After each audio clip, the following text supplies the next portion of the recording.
We were very hopeful, and I think even though the governor vetoed this, Mr. Padilla stuck to it, put another SB 120 in this year, and it's really inspired the county to do what it's done. So we have power here locally to do something about this, but we really would like to see statewide standards, and I think this is a fight that's not worth fighting for the restaurant chains that can do this quite easily. I know that Mr. Padilla was very sensitive to putting in a time limit in here so that it could be worked in over time. It wasn't right away, that we'd work to make sure that this was done in a way that was that helped them. It's not a matter of decreasing business. I think restaurants are getting healthier because they know people want that, and the customer demand is driving that. With more information, they should be able to drive that. The restaurants can make as much money, if not more, of what they're making now, and also at the same time give people healthy choices. I know Ms. Perry last year was the seconder for both of us, and what she has shown in South Los Angeles too shows a lot of courage. And what it shows is this council is willing to take those stands, again, to give people the options of some leverage in communities where people aren't eating healthy. And we see those particularly in our lower income communities and our communities of color where obesity is a real epidemic. This will be a good step forward. Speaking for a second time, Jose Huizar claims that a lot more needs to be done. And to reinforce his belief that this is an economic issue, he offers some statistics. This is not only a quality of life issue, it's also an economic one. Let me give you one statistic that is pretty startling. Between 1987 and 2001, the rising obesity rate and associated medical conditions accounted for more than a quarter of the growth in health care spending in the United States. A lot more needs to be done to address the obesity issue, and this is just one of them. And to talk again about what the restaurants are already doing, 2 weeks ago, I went to one of the fast food restaurants, and I asked for a pamphlet that talks about their nutritional information for what I was about to order. No one could get that pamphlet for me. They said, "We have one, let's go find it." They finally got one underneath some boxes behind them, and they dusted it off and brought it to me. We want to be able to walk into the restaurant and have that information readily available for people to make healthier choices. That's what this is about. Council members, I urge for your A vote, and thank you very much for your support. Thank you. If no other members wish to be heard, let's go ahead and open the roll on this item. Please close the roll and tabulate the vote. 14 ayes. That is approved, and we'll send that forthwith without objection. In another health-related issue, item 10 on Wednesday was a motion submitted by Councilmember Wendy Gruhl, which would amend city law to prohibit smoking in city-permitted farmers markets. District 15 Councilmember Janice Hahn believes people make an effort to make healthy choices by attending farmers markets, and then to have secondhand smoke present goes against their goal in life to stay healthy. I'm obviously very much in support of this. I had mentioned during our committee that it's one place that you are assuming people are shopping at farmers markets for a healthy lifestyle, for healthy choices. I mean, that's really why they're there. So to have people making the effort to make healthy choices at a farmer's market on what they're putting in their body, to have that place be a place where secondhand smoke is prevalent and they're breathing that, just really goes against I think their goal in life, which is to be healthy. So I think this is the right next step for us to do as a city, and I support this ordinance. Calling for an aye vote, District 4 Councilmember Tom LaBonge declares there's nothing like fruit and nothing like a neighborhood farmer's market. But they don't allow any pets to come to a farmer's market. It's posted. It's self-police. The same thing is true on issues related to fruit and vegetables, self-policed as it is there. So this can be done. It works well. And I think it's real important for a good, healthy lifestyle to continue this here. I call for an aye vote. Thank you. Explaining why he no longer smokes, District 11 Councilmember Bill Rosendahl calls City Attorney David Schulman to the center table with questions about penalties for those who smoke at farmers markets. I have a problem with it, to be candid with you. My problem is, I don't smoke. I used to smoke cigarettes, and I used to smoke and this and that and all that, and on my 39th birthday, I quit smoking. And I had been smoking like a fiend, because it's bad for your health to smoke. But we don't let smoking here, there, everywhere, and this is just another, in my opinion, potential infringement on people's rights. However, secondhand smoke I don't want either. So I'd like to ask you a few questions. Would you tell us your name first? David Schulman with the City Attorney's Office. Where have we banned smoking so far within the world that we've been in the last few years? The city was one of the nation's leaders in first banning smoking on elevators and public buses in 1964. Okay. The city then required workplaces to create non-smoking areas in 1986. The city was one of the first in the country, and at that time it was suggested that that would be unworkable. Instead, today, public opinion would say it's unthinkable to have any smoking in workplaces. Then, over the last few years, the city has been slowly prohibiting smoking in an increasing number of public places. This is all in accord with the grand public health strategy as follows. If the American people knew that tobacco was the poison it is today, 100 years ago it would never have been legalized. Instead, we have a legal product that people need public assistance in getting the message. They have support for getting off of, just like you received support from your friends and peers. Every time a government agency restricts public smoking, it reinforces the will of more people to quit the habit.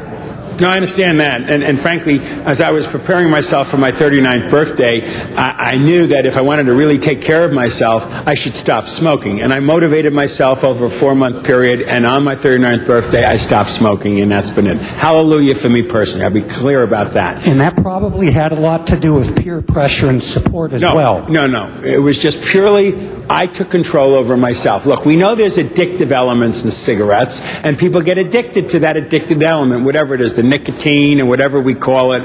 It is a issue, and of course it ends up in emergency rooms, hospitals, and people die of cancer. I mean, it's ridiculous to smoke. But saying that, we banned it now on the beaches. Have we banned it on the beaches? The county has, and I believe, I'm not sure the city has control over any public beaches. We banned it in our parks? I don't recall. The city did, and we did have some jurisdiction over some beaches. Okay, so the bottom line is, if you're a smoker, this is another public outdoor location that they can no longer smoke in. What happens if they're walking down the street smoking a cigarette? Are we going to get them on that too?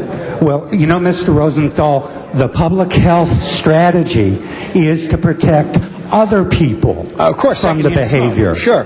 So to talk about banning in public areas is to require a discussion about protecting those who don't engage in this habit. Sure. So what if Joe Schmo or Mary Smith go to the farmer's market and they got a cigarette?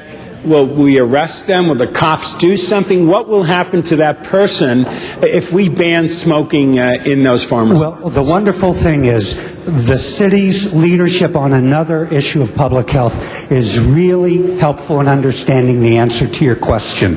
When the city was the first jurisdiction in the world to prohibit AIDS discrimination, I was asked to head that unit, which I continue to head. We never had to take anybody to court, to litigation. Why? Because what the city did was a signal to the public at large as to what was and was not appropriate behavior, and workplaces and restaurants began to self-regulate. That seems to be the case with banning smoking. I'm not aware of a single prosecution for anybody smoking on a city bus in quite some time, and we would expect the same self-regulation through peer pressure once the city enacts this ordinance as well. Admitting his own addiction to nicotine, District 10 Councilmember Herb Wesson says people who smoke have a responsibility to be sensitive to the health of others. I rise to support this action, and I am the one member of the council who is addicted to nicotine. And what I can say to each and every one of you that are here is that in my dealings with the attempts to smoke, that tobacco is the most difficult drug on the planet to kick. It is more difficult than cocaine or crack. It is more difficult than heroin. I agree with you. If we would have known 100+ years ago, when back in Virginia and places like that, where they started the tobacco farms, they probably would not have done it. And even though I understand where Bill is coming from, where this is America and individuals should be afforded the right to do what they want, this is not a communist country, I do think individuals like myself need to be sensitive to the health of others. So I have always supported anything that would keep secondhand smoke away from individuals, that would not or act like people, if they see other people smoking, they think it's cool, they think it's okay. Unfortunately for me, I have 4 sons, or fortunately for me, 3 of the 4 have been able to not smoke. I have one that unfortunately followed in his father's footsteps. But there's not a day that goes by that I don't think about quitting. And I can remember once I did quit for almost a year. And then my sons were in a serious car accident, and next thing I know, I was asking a guy to give me Marlboro. So I know how difficult it is. So the people that we can catch in the beginning, I think when you say there's, prevention is the better way to go, I think this is a good thing. Farmers markets, as Wendy said, are small places, and I think that you could go a block or hide in your car and do something like that. I think individuals that do smoke have a responsibility to others. Believing we should confine smokers and smoking, District 12 Councilmember Greg Smith, addressing the city attorney, asks about health care costs and offers a personal story. Question: do you have any idea what the social cost of the public policy cost is to the American health system to take care of people that are dying from emphysema, lung cancer, and other smoking-related diseases that the public has to pay for in the costs that we carry through Social Security benefits and other health care benefits? I believe it's in the billions of dollars a year as calculated by University of California, San Francisco researchers. And that's correct. And that's the bottom line here, folks, is the non-smoking public is forced to bear the burden of the smoking public in the cost of health care throughout this country. I watched my daughter's mother-in-law pass away last year from lung cancer, constant smoker. I am watching her father-in-law sit in a room. He's now 98 pounds, less than 100 pounds, has oxygen on, mask all day long, dying from emphysema caused by constant chain smoking.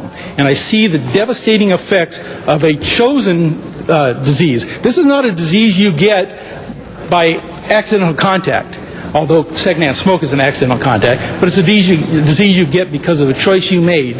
And then there's the burden that the families bear and society bears. And I'm watching this man die. He has oxygen. He sits there every day with an oxygen mask on and smoking, waiting to die.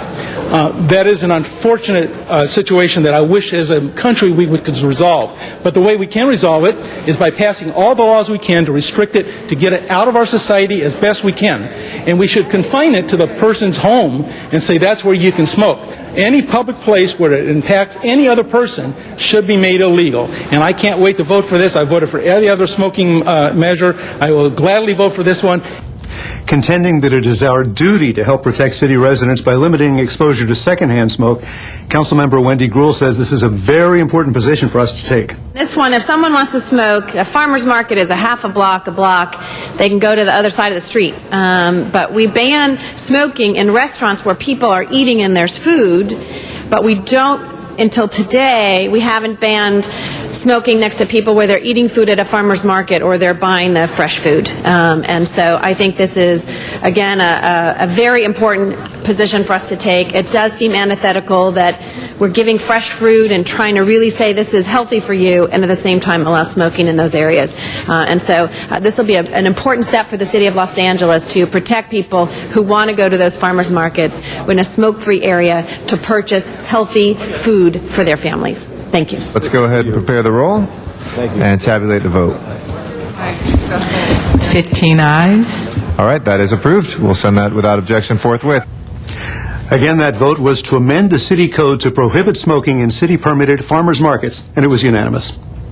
LA City View is the government access cable channel for the City of Los Angeles, featuring live coverage of city council meetings and programming about city department services and events.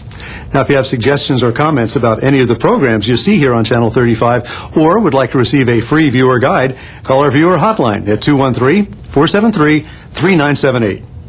And we invite you to address the Los Angeles City Council on any item on the council agenda, as well as during public comment. You may come downtown to City Hall or go to the Van Nuys City Hall and participate via video teleconferencing. And remember, you can watch all Los Angeles City Council meetings live in their entirety on Tuesdays, Wednesdays, and Fridays beginning at 10 a.m. On Sundays, you can watch the replay of all the week's meetings, also beginning at 10 a.m. Council Week in Review can be seen Monday through Friday at 9:30 a.m. and 6:30 p.m. and on Sundays at 9:30 a.m. Well, that concludes our program for the week ending September 12th, 2008. On behalf of Michael Martin and everyone here at Channel 35, I'm Jack Pope-Joy. Thank you for watching, and please join us for the next Council Week in Review.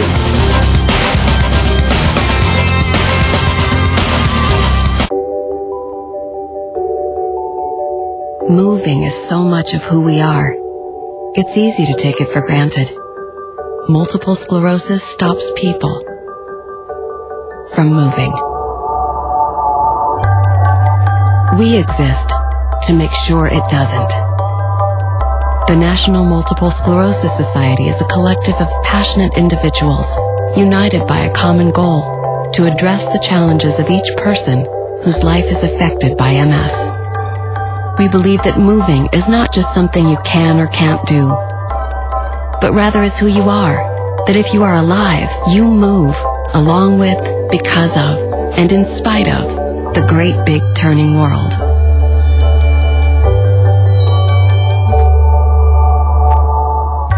Join the movement, the National Multiple Sclerosis Society, at nationalmssociety.org.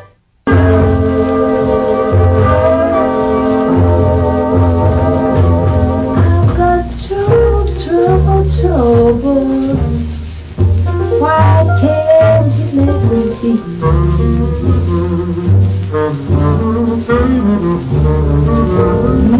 There's no trouble. Why can't you let me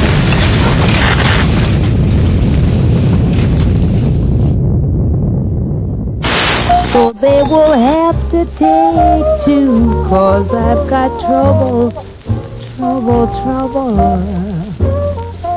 holding this man of mine.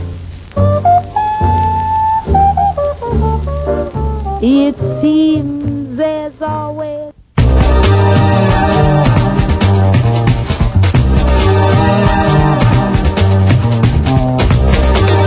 LA City View Channel 35. Your city, your channel.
Good morning. Today is Wednesday, September 17th, 2008. Thank you to council members Alarcon, Hahn, Labange, Perry, Reyes, Smith, Weiss, Zine, and Garcetti. Madam Clerk, I believe we do have a quorum. Please call the roll. Alarcon, Cardenas, Gruel, Hahn, Weezer, Labange, Parks, Perry, Reyes, Rosendahl, Smith, Weiss, Wesson, Zine, Garcetti. 10 members present and a quorum, Madam President. Thank you. First order of business? Approval of the minutes. Yes. Mr. Reyes moves. Mr. Weiss seconds. Commendatory resolutions for approval. Those will be approved. Before beginning the regular agenda, Madam President, there is a request to continue several of the items. Item number 7, a request to continue that matter to Friday, and that's September 19th. That will be continued. If there no one else wants to hear that today, then we'll go to September 19th. And then the next request is on item number 16, and that's to be continued to September 23rd. That objection, that will be continued to September 23rd.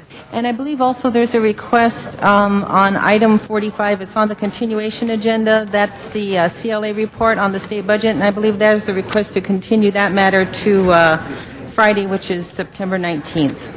Yes, we will continue that till the 19th as well. Next item? Next items are items noticed for public hearings. Items numbers 1 through 6. Those are street lighting district hearings, and the recommendation for council action is to open the hearing and continue the hearings and ordinances to October 10th. I'm sorry, it's hard to hear you, Madam Clerk. Which items are now before us? Items 1 through... I'm sorry, items 1 through 6. 1 through 6. Anyone wish to call those special?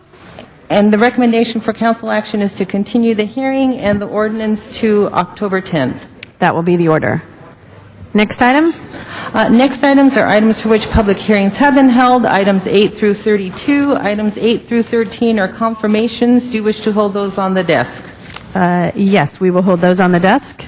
That would leave before council 14 through 32. Items 14 and 15 are ordinances, and I believe 12 council members will be present today. Do you wish to hold those? Yes, we will hold those on the desk. And then that would be 16 through 32. Colleagues, any specials on items 16 through 32? Yes, Mr. Weezer? Item 30? Hello. Oh, 28. Yes, Ms. Hahn? 28 and 17. And 17 and 28. 17, okay. Thank you. Next items. Any other specials, colleagues? And Madam President, on item number 32, there are 2 reports, and council can adopt both. They concur, and Budget and Finance has some additional recommendations. That will be the order. We'd also like to have item 21 special called by Mr. Garcetti. Item 21. Thank you. No other specials. Madam Clerk, please open the roll on the remaining items. Close the roll and tabulate the votes. 11 ayes. Those items are approved. Next items. Next items are items 33 through 40, and those are items for which public hearings have not been held. 10 votes are required for consideration. Thank you. We do have cards on item 35, I believe, is the one we do have cards on. Yes, Ms. Perry? Per Mr. Parks' request, item 38 be referred to Public Safety Committee. That will be the order. Item 38 will be referred to Public Safety. Any other specials, colleagues? If not, Madam Clerk, please open the roll on the remaining items. Close the roll and tabulate the votes. 11 ayes. Thank you. Next items? Next items, Madam President, are closed sessions 41 and 42. Do you wish to hold those on the desk? Those will be held on the desk. On the continuation agenda, items, item 44, item 45 was already acted on. Item 44 was an item, public hearing has been held. We wish to call item 44 special. Yes, Mr. Reyes? Can we hold that on the desk? Yes, we'll hold that on the desk. Council President, thank you. Thank you. Next item, Madam Clerk. Madam President, do you wish to recess the regular meeting and go into the special meeting? Yes, we'll have that go to the special meeting.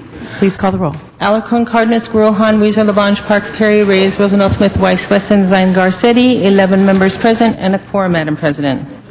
Thank you. First order of business? There is one item on this agenda, item number 43, and it's an item for which public hearing has not been held. We do have cards on that item, so that item will be called special. And do you wish to adjourn the special meeting and continue that item into the regular meeting? Please. And that would take council back to public comment and items called special. Go to public comment at this time. I'd like to ask, I'll call 4 names at a time to be ready, to prepared to speak. Richard Kearns, followed by Scott Piotrowski, followed by Lucy Caruso and Arnold Sachs. Mr. Kearns. Good morning. My name is Richard Kearns. I'm in the 5th District. I'm an AIDS activist and long-term survivor and a medical cannabis advocate and patient. September 18th is the first National HIV, AIDS, and Aging Awareness Day. Here's a poem about it. I miss kissing a lot. I miss Jeff. I miss Russ. I miss too many more. I miss your cradling arms. I miss my head on your chest. I miss yours on mine. I miss your skin heat. I lived. I am alive. I persist in the dwindling sunlight of 20-plus years with AIDS, 57 and wondering if I might make 60, if I want to make 60, if I can. I used to remember what the world was like without AIDS. I have forgotten it, like Jeff's unmustached face, like Russ's blue highlights and his calloused hands. And the promise we will be reunited in Valhalla makes their brief images flick like autumn-shadowed leaves cross my inner fisheye, subliminal, insubstantial, and perhaps subtransparent. Socrates was a faggot in addition to being a man most mortal. He is my grandfather. Bickering Plato too, writing it all down. They are our gay forebears. Their persistence in pursuit of wisdom, their love is a signature of their gay passions, matured and wine-like. We are gay because we cannot live unexamined lives and thus betray ourselves to truth's call to action. I died and came back as myself. My plumbing isn't what it used to be, but my heart works better than ever. Kiss me deep and long and today and taste my joy and think of how to say goodbye. Namaste. Thank you very much. Scott Piotrowski, followed by Lucy Caruso, followed by Mr. Sachs. Good morning. My name is Scott Piotrowski. I am here representing the National Historic Route 66 Federation and the California Historic Route 66 Associations, both of which are members of the Southwest Museum Coalition. I'm also the author of Finding the End of the Mother Road, the only guidebook to detail Route 66 in Los Angeles County. Honorable Council members, I mentioned in my introduction that I'm speaking today as a member of the International Route 66 family. It truly is a family, with Route 66 associations in all 8 states that the Mother Road passes through, as well as a National Historic Route 66 Federation and international organizations in countless nations around the world. Route 66 truly is international. And I call them family, for that is just how we are. We love and care for each other as we do our own families. With all families, though, we have our ups and our downs. We have additions and we suffer losses. Right now, one of our local family members is not doing too well. She's been around for nearly 100 years now. She's probably the oldest family member we have living in Los Angeles County. But listening to some, it's starting to sound like she is on her last legs for sure this time. You see, someone wants to take her from us. Someone wants her to die off so that they can take her treasures away from the Mother Road and the community in which she lives. The Southwest Museum may be nearing her end alongside America's Main Street, but that is up to you, honorable council members. It is up to you to decide her fate and the fate of her cousin, the Casa de Adobe. You can keep her alive by forcing the Autry National Center to pursue the continued use of the Southwest Museum and the Casa as a museum, and by keeping her treasures in her home in Mount Washington. Please, for the sake of the city we love and in honor of all of my family around the world that come here to travel Route 66, let this icon of the Mother Road live on. Let her continue to breathe life alongside a highway that brings people to Los Angeles from around the world. Thank you. Thank you very much. Lucy Caruso, as Lucy's making her way up here. Colleagues, if we could, and staff, if you have conversations, please take them outside of the room. It is difficult for people to be heard. Ms. Caruso. Hello. Can you hear me? Yes? Okay. You know how I used to come over here and I used to say I didn't think like you and I'm from the Midwest and stuff? Well, and I was talking about the red line and how they didn't have parking and how the buildings were plopped on top of there. And he had pointed that way to somebody, an executive director, but it wasn't that. It was, well, according to what I'm looking at, okay, it says that Michael Wu serves as the member of the LA City Planning Commission and that his main focus has been ensuring parking requirements are so extensive to be a disincentive to transit use. And I know you're going with all this urban stuff right now and trying to redecorate. I do my best, not scared. But, you know, as a female, all right, and I hate to be saying this is a sexist thing or whatever, or a person who's taking care of children have to be able to park at a station. I mean, if I'm wearing this outfit, I can't really get on a bicycle. I can't get on a bicycle and ride all over, and I can't walk because this is all mountainous. It's not flat land. And I know. I do the best I can. I can't. I'll repeat it. Is this better? Should I repeat what I said? Please continue. I talked a lot about the red line, remember? And I said I had to park at a station. And you thought it was your executive director, but it wasn't. It was Michael Wu who makes the decisions to make it a disincentive for people to park at a station. Thing is, back home, people think Los Angeles, we all live in our cars. Because a car is the second most important investment that you make before you get a house. So you don't want your money tied up with your car, but you need to park a car at a station. You have to drop kids off. You know, I can't ride a bicycle or walk around dressed like this. Thank you so much. Bye-bye. Thank you very much. Mr. Arnold Sachs, followed, we'll go out to Miriam Fogler in the San Fernando Valley, followed by Daniel Wright and Mr. Tenen. Mr. Sachs. Again, good morning, you criminals. Thank you very much. Again, my rant or my rave regards the action taken by the city in giving away signage rights at the convention center. At the very least, there should have been a conflict of interest.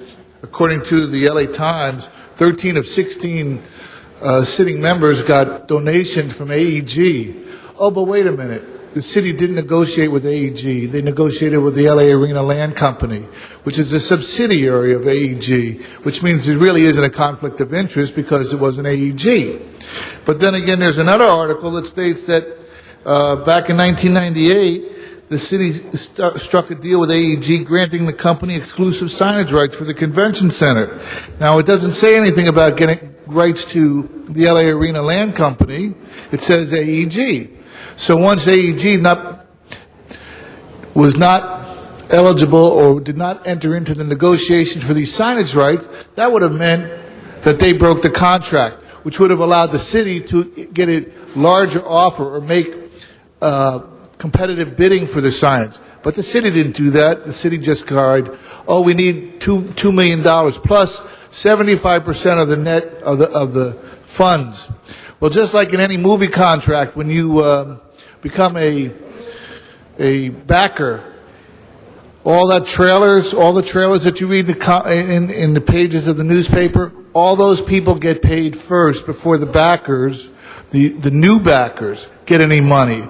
So all of AEG's subsidiaries will get paid first before there's any money left for the city of LA. Who negotiated this contract on behalf of the city? Is there a city attorney that looked into this contract? What the heck was going on? Who's asleep at the wheel? And as always, thank you for your time and your attention. In the San Fernando Valley? Ms. Fogler?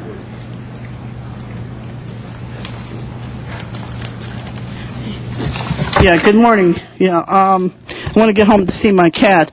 Okay, about the train crash, yeah, that's really bad what you did, not having a safety system put in into Greg Smith's district. He should be going to the county to get that put in. And you don't know what's going to happen with the engineer. And then I heard that Rosendahl talk about the 2/3. A very bad thing you said about the 2/3 needed. Just like what happened to the train, you never know what's going to happen, folks. You need to have protection, safety for the public, so that they know that they can't just keep raising taxes by keep putting things on the ballot. So if you put a simple majority vote, that makes it easier for them to keep passing taxes on you. So it's a deterrent, and also protects you because of the lack of people going to voting, and that's a very bad thing that's happening to the public. I know I can't hear myself here because of the system, but anyway, parcel tax, Measure R, you got to vote them down, because Measure R is a hazardous tax. There's no guarantee how it's going to be built, and you don't know what's going to happen. There's methane gas underneath the street, so I'm opposed to transportation tax. The parcel tax is bad because it's going to earmark for other types of programs. I'm sorry, Janice, but I like your program, but you got to find another way of raising $30 million. But parcel tax has to be stopped, and it has to be limited, like on Proposition 13. And I'm hoping that the people will come back and do something about it before they pass these parcel taxes. I hope the people will not vote for it. Please don't vote for any of these tax increases. And another thing is the special fee waivers. They keep doing it, folks. So it's adding up. And the poor city workers, and what I was told by Mark, he said that the politicians, you guys are already paying for more on your medical, your co-payment when you come to a doctor visit. And they're asking our union to do it, and now they're asking at the police and Thank you fire. very much, Ms. Fogler. Mr. Alarcon wanted a comment before we go to our next speaker, which is Daniel Wright. Ms. Fogler mentioned that you guys should do something about the Metrolink situation. I want to make it clear to those listening that the City of Los Angeles has limited responsibility relative to that particular fix. It is controlled by the Southern California Regional Rail Authority with support from the MTA. Certainly we can weigh in terms of political pressure as well as the county, but we do not have direct responsibility for that. And I thought it was important that Mr. Smith not be held responsible for something he has no control of. Thank you. Thank you. Mr. Wright, followed by Chuck Tenon, then we will go back to the San Fernando Valley, Rick Nightingale, and then Olga Hall. Mr. Wright. Daniel Wright, 467 Crane Boulevard, 960065, on behalf of the Friends of the Southwest Museum Coalition, which is on the web at www.friendsofthesouthwestmuseumcoalition.com, or join the debate at www.blackhatblog.wordpress.com. Council members, yesterday we tried to give you a preview of what might happen if you approve the Autry Museum expansion without imposing a condition that Autry must continue the use of the historic Southwest Museum as a reasonable alternative to the unnecessary 20,000 square foot gallery currently proposed for Griffith Park. Last night, the Greater Griffith Park Neighborhood Council adopted a set of proposed restrictions on the Autry expansion that includes a condition to use the Southwest Museum as a condition of approval. No doubt you will receive the details soon. This action substantially aligns Autry's own neighborhood council with the 7 neighborhood councils in our coalition and the 7,000 people, and I'm holding up the petitions, 7,000 people who have signed petitions demanding that the city impose a similar condition on any expansion in Griffith Park. We provided to you today a color brochure showing our coalition's conceptual plan for how the Southwest Museum site could meet the cultural center goals that the Autry will tell you that it wants, and expanded exhibition galleries for the Southwest Museum at Mount Washington. These plans were prepared by Michael Garavaglia, a board member of the California Preservation Foundation, a statewide member of our coalition. The cost of our plan to revitalize Los Angeles' first and most historic museum is about 50% of the cost of the unnecessary, oversized Autry expansion. Please open your eyes to the possibilities of our reasonable alternative and check our websites with your staff. Thank you. Thank you very much. Mr. Tenon? Madam President Gruhl, committee, council members, Chuck Tinnen. You know, Ed Reyes' passion that he told me was housing for everyone in the city. Well, you know, let's not let housing issues be swept under the carpet. A report should come out each week from the housing department on the progress of what's going to happen to help the housing issues. And TOPA, there's a lot of empty buildings in this city, in Gruhl's district, in Weston's district, Garcetti's. You know what? Come up with a new program. Implement Janice Hahn's motion on TOPA. Also support Janice Hahn's parcel tax. Don't forget to do that. You know, one of my goals is all the council districts take kids fishing. And you know why? To support youth programs like Weston and Hahn do, eliminate gang violence, support gang intervention. If every district takes kids fishing or doing something with them, it will show total unity and inspiration in the city, and that the city council can move mountains.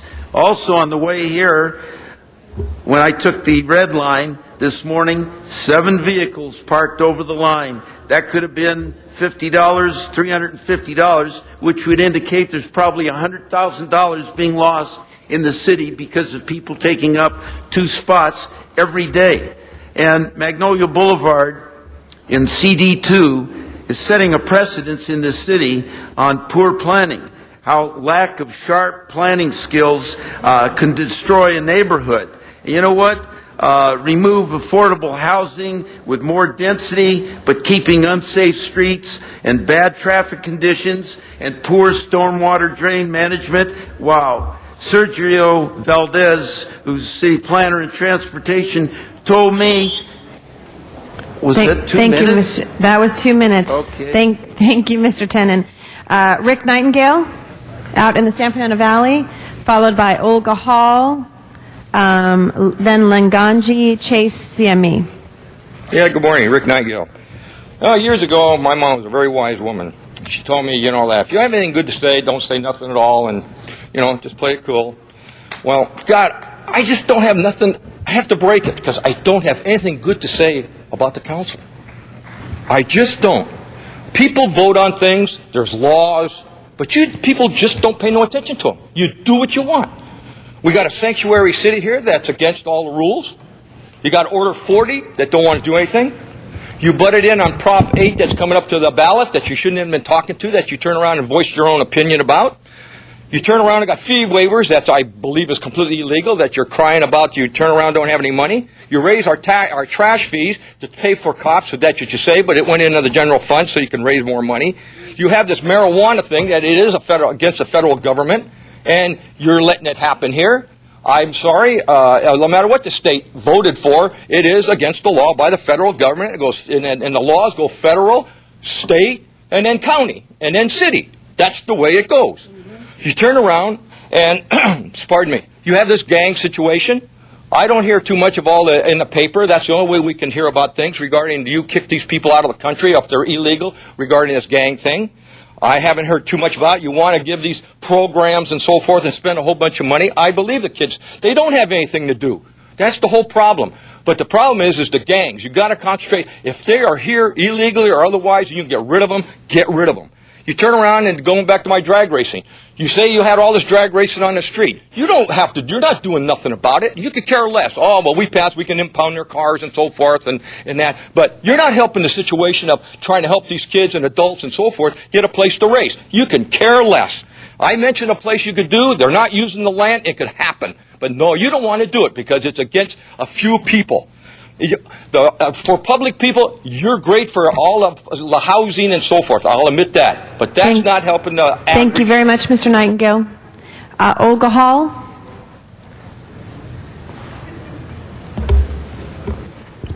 Good morning, council members. Before I start, please notice that the Autry supporters lack depth and analysis in their comments. Some of them are employees of the Autry.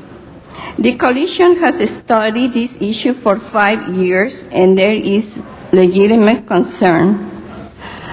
I wanted to bring something.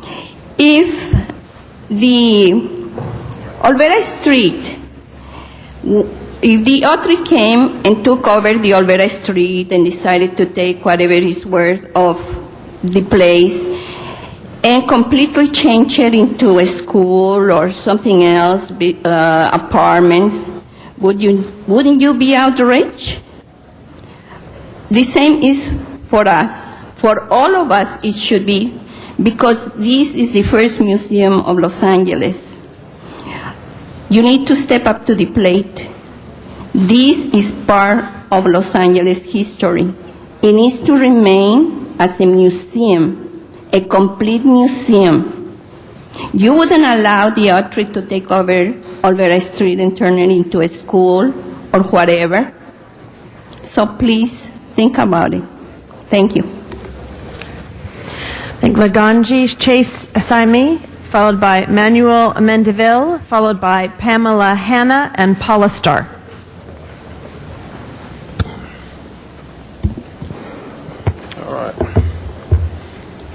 Good morning. My name is Mr. Lenganji Chase Siame. Number one, as far as medical treatment goes, we as a social group would like the health department, medical personnel, and all responsible federal authorities to be aware that we no longer wish to be treated by an outdated and archaic medical practice method. These outdated methods at practicing medicine should be discontinued for fear that our lives might become compromised unnecessarily. In this regard, we would like to suggest that you replace these outdated and archaic medical practices with up-to-date and state-of-the-art medical practice. Number two, developmental problems, disease, suicide, and death practices are no longer ideals that are part and parcel for our social group. We have matured quite considerably and developed in our ways to include themes of a better lifestyle. For example, health, fitness, and nutrition. Reading books, watching movies, listening to jazz and R&B music, getting an education, developing sexual natures, effective communication skills, developing gallant and confident ways, understanding religious and philosophical ideals, etc., etc. We need to end our dark and negative old habits and, in the process, adopt brighter and more positive attributes in order to develop further as a social group. Number three, follow my actions only if that particular act which I perform is beneficial to your well-being. For instance, if I were to injure my leg, you do not necessarily have to injure your leg as well. Whoever that is victimizing and intimidating any one of us into following my sometimes perilous misfortunes. Thank you very much, sir. If you'd like to give a copy of that letter to the guards, they could then share it with the rest of us. Thank you very much for being here. Manuel Mendeville. Manuel? Thank you. Followed by Pamela Hanna and Paula Starr.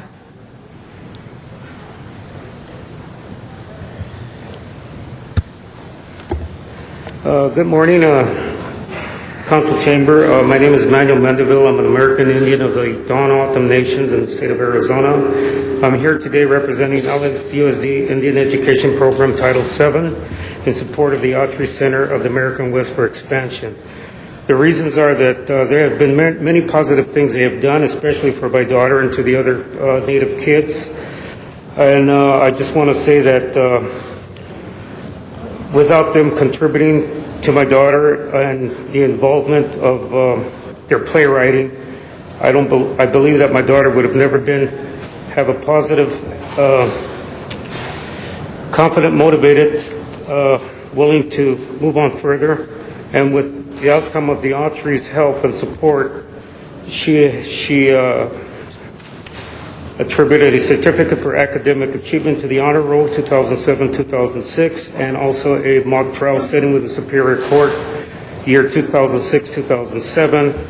I just want to say that in my opinion, expansion is good on the positive side for the children of the Native Americans, and also that They've never hesitated to help Southern California Indian Center with the intertribal dance workshops and its banquets and events that were part of the Indian community. I can go on and on, but I don't have enough time to say very much. I see the clock is ticking here. All I want to say is that my deep appreciation for you to giving me this time, and hope that the Autry Center will be looked at very closely of giving them what they're requesting. I thank you. Thank you very much. Pamela Hanna and Paula Starr, either one. I know you were both ready. Thank you. Paula's going to go first. And they'll be followed by Michael Carrion after both of you are finished. Please, go ahead. Miam, Ishte Nakstomwa. Good morning, everyone. I'm the Executive Director for Southern California Indian Center. I've lived in Los Angeles almost all my life, and I'm almost 60. I've seen things come and go. I've worked for the Indian community most of my life, and I have been very proud to have a collaboration, a partnership with the Autry National Center as well as the Southwest Museum. We, as the Indian community, understand and recognize the importance of the expansion. We support this expansion. It's beneficial to the artifacts. All the items that are in the Southwest Museum need to be protected. I am very confident that they are being preserved in a particular fashion and also in a cultural way as well. Many of you don't understand our Indian ways, and there are things that we do that have to be preserved in a religious and ceremonial way. So Southern California Indian Center is very, very appreciative of our collaboration. The Southwest Museum is not going to go away. It will be there. It's another facet of our community. Also, most recently, we're going to be having our Census 2010 meetings for the Indian community there. It's a community spot. It's a hub for our community. So please, take in consideration how important it is for the first Americans of this country. We need this. We want your attention in this matter. And I understand the torn between the people who want to preserve it. Yes, we want to preserve it too, but in a very dignified way. We need to work together to overcome the differences, and I'm very confident that we can do that together collectively as people. Thank you. Thank you very much. Pamela Hanna, followed by Michael Carrion, followed by Matt Dowd. I'm Pamela Hanna. I'm the Director of Operations of the Southwest Museum. I'm also a resident of the City of Los Angeles. As you heard, Paula Starr is the Executive Director of the Southern California Indian Center. We at the Autry National Center and Southwest Museum have worked with the Indian community for many years, but also in addition to Southern California, we have the support. The Autry National Center has the support of many tribes throughout the country. I have a stack of support letters. One in particular here is from Chad Smith, the Principal Chief of the Cherokee Nation, and he's written a letter to us supporting the Autry's expansion at Griffith Park. In addition to the Cherokee Nation, we have other letters from Coeur d'Alene, the other Cherokee tribe, many tribes across the United States. Just an excerpt from Chad's letter. These improvements at the Griffith Park site are very appropriate given the Native American collection of artifacts that will be on display and stored there. Thousands of pieces which are unmatched in importance, are priceless in terms of spiritual and historical value.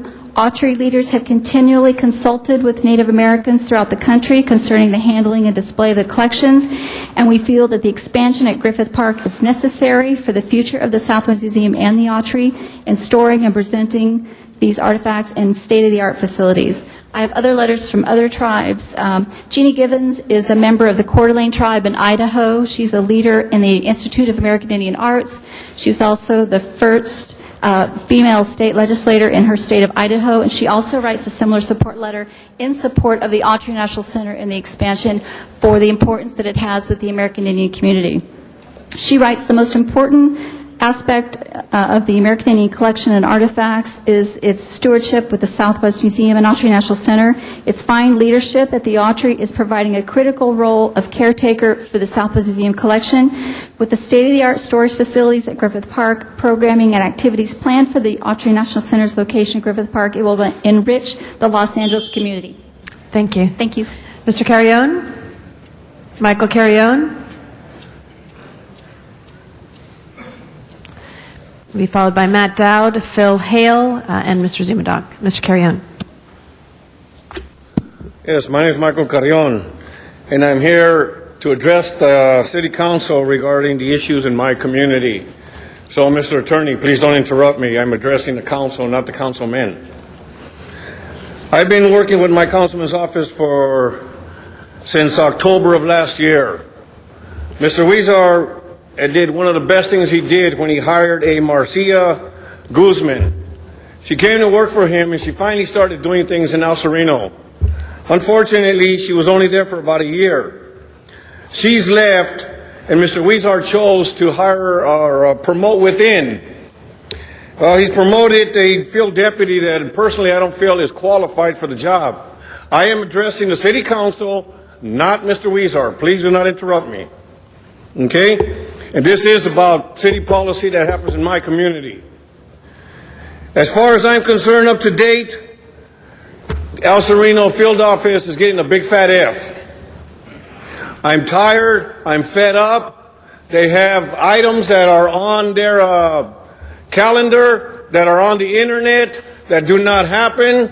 When I call for answers, oh, we don't know. Oops, we made a mistake. Your calendars and everything look good. Your events look good. But the service does not get put out to the community. I'm just at the point where 311 gives me more information than Mr. Huizar's El Sereno office. Why are we staffing a full staff if they're not doing their job? I'm fed up. I've come here several times. I sat here. I've tried to speak to Mr. Huizar. He was busy at the time. I need some service in my community. I have not been here. I have not been on Mr. Huizar's case for a year because they were taking care of their business while Marcia was there. Now that Marcela's there, well, oh well. Everything goes up. Mr. Matt Dowd. Yes, Mr. Huizar. Yes, I just want to state for the record that my office constantly works with Mr. Carrion, puts numerous hours speaking with him every day, and we put full attention to Mr. Carrion and the El Sereno community. We're very proud of the work we do there, and we've paid attention to all the bulky items, graffiti that Mr. Carrion has brought to our attention, and we've addressed them immediately. Thank you very much, Mr. Carrion, for your service to our community. Thank you, Mr. Huizar. Mr. Dowd. Yeah, thank you, Madam President. Future mayor of Los Angeles after she's controller for a little while. Anyway, Matt Dowd, a permit holder from Venice Beach, City of Los Angeles, still chooses to litigate against us. But first of all, I want to agree with Miriam Fogler. The gang tax, it shouldn't be hitting the homeowners only. Why don't we hit cigarette smokers? At least Herb Wesson and maybe Jerry Miller will be putting something in that way. So I want to attack the mayor because I saw what he said about the May Day report from Chief Bratt, and he said it's an opportunity. Like bash people in the park. Let's bash the media, unarmed media. LAPD goes around and just bashes them, and that's an opportunity to get a better police force. You know, it's a crying shame. Really, it's outrageous, and he should be firing himself first. So, but the mayor, see, look how he's got the beautiful spin on it. You know, it's like, oh, see, it's a year later or more, and he's like, oh, let's just make this a lovely opportunity to fix LAPD. It should have been fixed with Rodney King and all those other incidents. How many, you know, Daryl Gates and the whole history of the department, it's, you know. So the mayor's just out there spinning everything. He put everything on Hillary, and look where that ended up. Now he's jumping on Barack Obama, and he's going to deliver all these votes. You know, like he's kidding himself.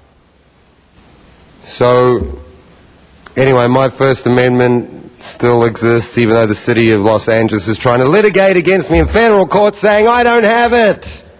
Well, I'm down here to prove that I do. Wendy Gruhl for Mayor of Los Angeles in the near future, I hope. Thank you. Thank you. Our next speaker is Phil Hale, followed by Zumadog and Roxanne Salazar. Mr. Hale. Yes, Mr. Would the LeBlanc. city attorney explain that in public comment people can say anything so that they know it's not necessarily representative of all citizens of Los Angeles, but people could say anything? Would you explain that for me? In public comment, people can talk about matters within the jurisdiction of the City of Los Angeles. In public comment is not a traditional public forum, it's a limited public forum. It has to be related to the business of the city. So if anybody says anything that may be offensive to them, as a council member, I can give a general apology for. Most times when someone says something offensive, it speaks for itself. That's just the view of that person speaking and not the council. Thank you. Thank you, Mr. Franch. Mr. Hale. Good morning, Council. My name is Philip Hale. I'm from the Kissimmee, the Red House clan, and born for the Toda-Gujin, the Bitterwater clan of the Navajo Nation. And as a lifelong Los Angeles area American Indian community member, I would like to support the expansion of the Autry Museum. They have collaborated with my community and also with the organization I work for. I am the Education Program Director of the Southern California Indian Center, and we provide services, educational and cultural services to American Indian youth in LA County. And the Autry Museum has always been an important partner in our services that we provide, such as our singing and dancing workshop, our Young Native Playwrights workshop, our Music LA program through the city's Department of Cultural Affairs have hosted us and sponsored us and provided whatever we had asked for, whatever we had requested. And this expansion will help us also as a community to educate the non-Indian community. As you all know, in my opinion, the American Indian culture has been the most stereotyped culture throughout the world. And that's just my opinion. And I feel that with the expansion of the museum, with more artifacts to be displayed, for more cultural knowledge to be given out to the non-Indian community, I think it'll be a plus to everyone, not only the American Indian community, but also the general community as a whole. So at this time, I just want to thank you for your time given to me to express myself. Thank you. Thank you very much. Mr. Zumadog, followed by Roxanne Salazar. Mr. Zumadog? Yes, I'd like to thank Dan Wright to be here from Friends of the Southwest Museum. One man here has caused Latham and Watkins to bring all these people here to try to spin you on the wrong side of the issue. So, wow, congratulations to Dan Wright and everybody for making such an impact. We have lots of people moving to LA all the time, tuning in for the first time. My name's Zuma Dog, and I cover the city issues here at ZumaTimes.com. And I'm spending a lot of my time, I may not be able to stay for the whole meeting, I'm spending a lot of my time to help get Bernard Parks elected county supervisor. And that is not campaigning for him, that's just letting the council know. I know they look to me for my discussions of these agenda items. I'm not here, it's because I'm putting my time to get Parks elected. And I'd also like to let you know that Zev Yaroslavsky from the Board of County Supervisors, you should talk to Zev and you should talk to him about the Brown Act, because he just opened the city up to lose tons of services, because I'm going to sue the hell out of him because he doesn't know a thing about the Brown Act. You should please talk to Zev and tell him when Zuma Dog is talking that he should not talk, because that is a Brown Act violation and it's going to cost the city money. And I'll move on. Comments are not related to the city jurisdiction. I will move on, but I want to tell the viewers watching that it's because of these actions. It will hurt you fiscally in the city. And I'm moving on because the people ask me all the time, Zuma Dog, you cover City Hall, what are the biggest issues you find? So quickly I will say, number one, it's the misuse of public money through the nonprofits. I'm here to say, Mayor Antonio Villaraigosa, people are telling me, and they are blogging, that they're using the term money laundering facility to describe the nonprofit programs, and that's a real problem, and I do think we're going to have a federal investigation into this. The second thing, density. You call it smart growth. I'm here to say you are either living in denial or negligent, because density will equal crime, will equal no water. We got big problems, more coming from ZumaTimes.com. Roxanne Salazar?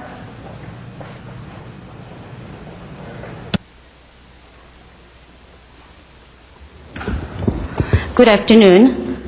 My name is Roxanne Salazar. I'm here with my son Sequoia Black Moon Salazar, which right now he's off track from John Marshall High School, which is, of course, on Griffith Park. I'm here to support the Audrey National Center expansion at Griffith Park.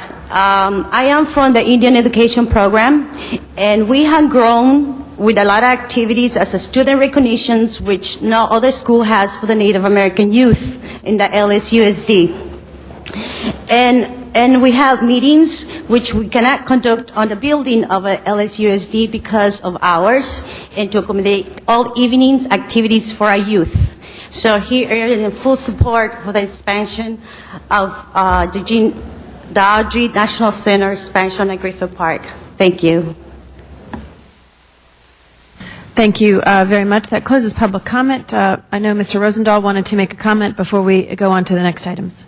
Thank you very much, Madam President. I'm very intrigued and interested in hearing this discussion, public discussion, more than once now, about the Autry Museum and the Southwest Museum. But when I heard the Indian community speaking, it even perked me up even more. So just as a point of order, I'd just like to ask Mr. Weezer if he could just share us some information so we understand. You're turning this into a discussion? I'm turning it into an informational understanding so that I'm not just an idiot sitting here listening to public comment. Again, this item is not on the agenda. There should not be a discussion on this. So, officially, it's coming before the Board of Referred Powers. Is that right, Mr. City Attorney? Mr. Labange, before we go there, Mr. Attorney, would you express, if Mr. Weezer wants to say something, Mr. Labange, just what it is they can relate to the public on this item? If they want to comment on public comment? Only a brief response to comments made by the public on items that were not on the agenda. And only a brief response. Mr. Weezer, would you like... And not a discussion. It cannot be a discussion between council members. A brief response. It's an informational point, and I'm starting to resent you telling me how to do my job. Okay? I'm just trying to do my job, Mr. Rosendahl. Mr. Weezer, if you'd like to make, as indicated, a brief comment that is directed as... These are two separate issues for clarification purposes. One is the expansion of the Griffith Park site, Autry Center, which is Mr. Labange's district, which is going to... Where is it going, Mr. Labange? Board of Referred Powers. Board of Referred Powers. The other issue, which is a separate issue, is at the Southwest Museum in Mount Washington, in my district, where there is a plan to preserve the artifacts and publicly display more of those artifacts. But there's a lot of misinformation in the community about what are the plans in that area. We have worked with the community, and we have gone at least 90% of what the community wanted for the Autry to commit to, and we're working to preserve the artifacts and preserve the Southwest Museum as a cultural museum for Mount Washington and the rest of the city of Los Angeles. Thank you very much.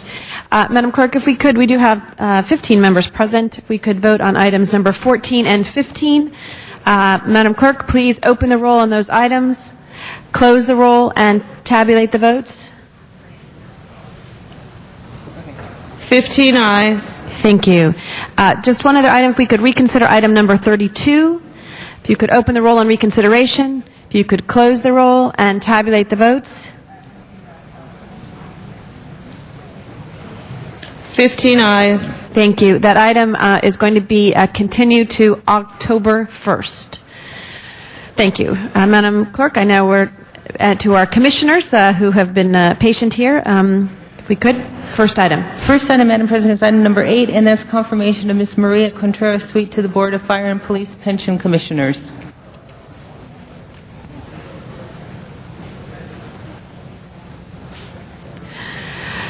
Ms. Sweet, thank you so much. And as we spoke in the Budget and Finance Committee, we appreciate your commitment to public service. There are numerous items on your agenda where your experience is going to be very vital, particularly in the pension issue here. So I just want to say thank you very much and ask now Councilmember Weiss, Rosendahl, Zine, and Reyes would like to address you. Mr. Weiss. Thank you, Madam President. Good morning. It's a great thing that you're going to perform this public service. You are extraordinarily well qualified to serve on this commission, and I don't need to review with you the sort of things you're going to be doing on the commission because you are very experienced in this regard, and I wish you well. I wanted to just take this opportunity to bring to your attention one specific matter, and it's something which you have undoubtedly followed in other aspects of your professional life, and that concerns the divestiture of pension funds from countries that do business with or support terrorism, and in particular Iran. This is an issue that's been discussed in Congress, and last year there was a measure passed in the California State Legislature and signed by the governor that directed the two main state funds to divest from companies that do business in or with Iran. So far, so good. A year ago, I introduced a measure here in the council that requested the three city funds to similarly divest. It was passed unanimously. The mayor signed it. The three city pension funds, including the one you're going to serve on, are independent of the council and of the mayor. It's a different relationship than they have in Sacramento.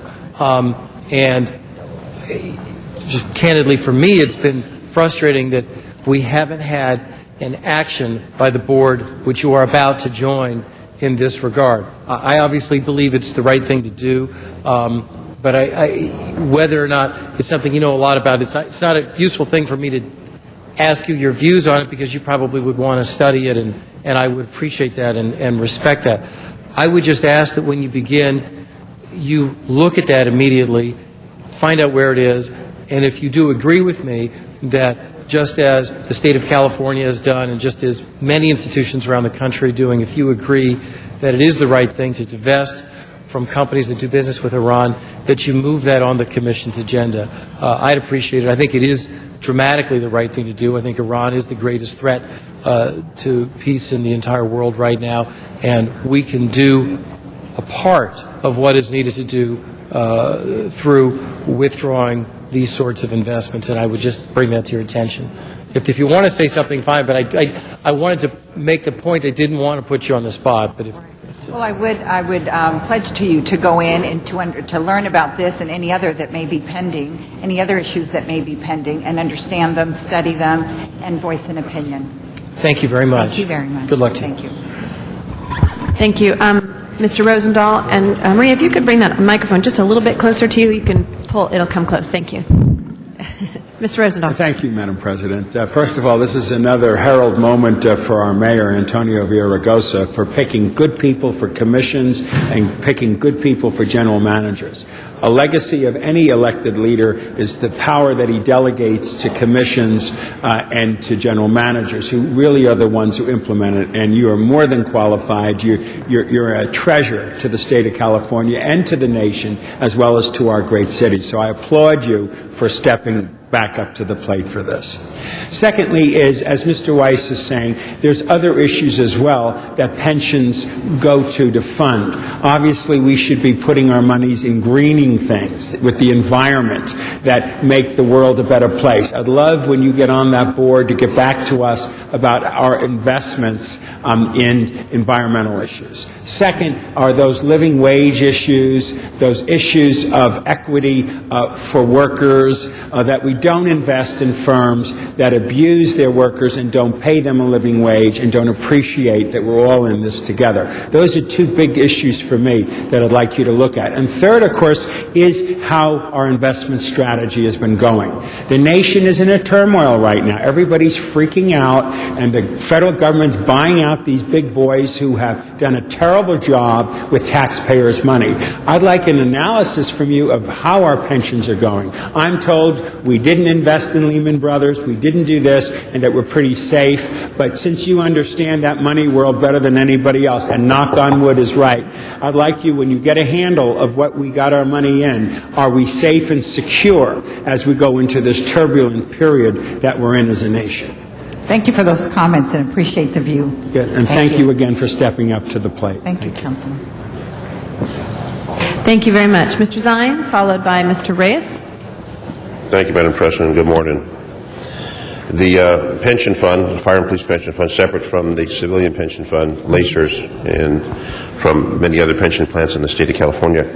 The Police and Fire Pension Plan, which I am currently on from my years with the Police Department, is 99.2% funded. And the civilian pension plan is 80% funded. LACER plan for civilian employees, 80% funded. So there's a 20% gap in the civilian pension. There's a nearly 100% funding of the fire and police. I would just inform that there's many retirees that live on that pension. Many retirees that did their service with the fire and police department that live on that pension. People come forward for the pension hearing. I've been at pension hearings before. Some of these cases where someone's injured, their family is going to rely on that. The tax-free pensions because of a disability. I just caution you on the cases that come before you. And when it comes to the funding of that, the investments that they've made so far have proved to be very productive since they're nearly 100%. I don't believe that we should invest in countries that are doing other than what the United States government believes we should do. I think there's areas that can be explored there, but I'd also caution that whatever their investment policy has been so far, unlike some of the other institutions, they've been very successful in maintaining a constant positive and nearly 100% funding of that pension fund. So it's a prestigious position.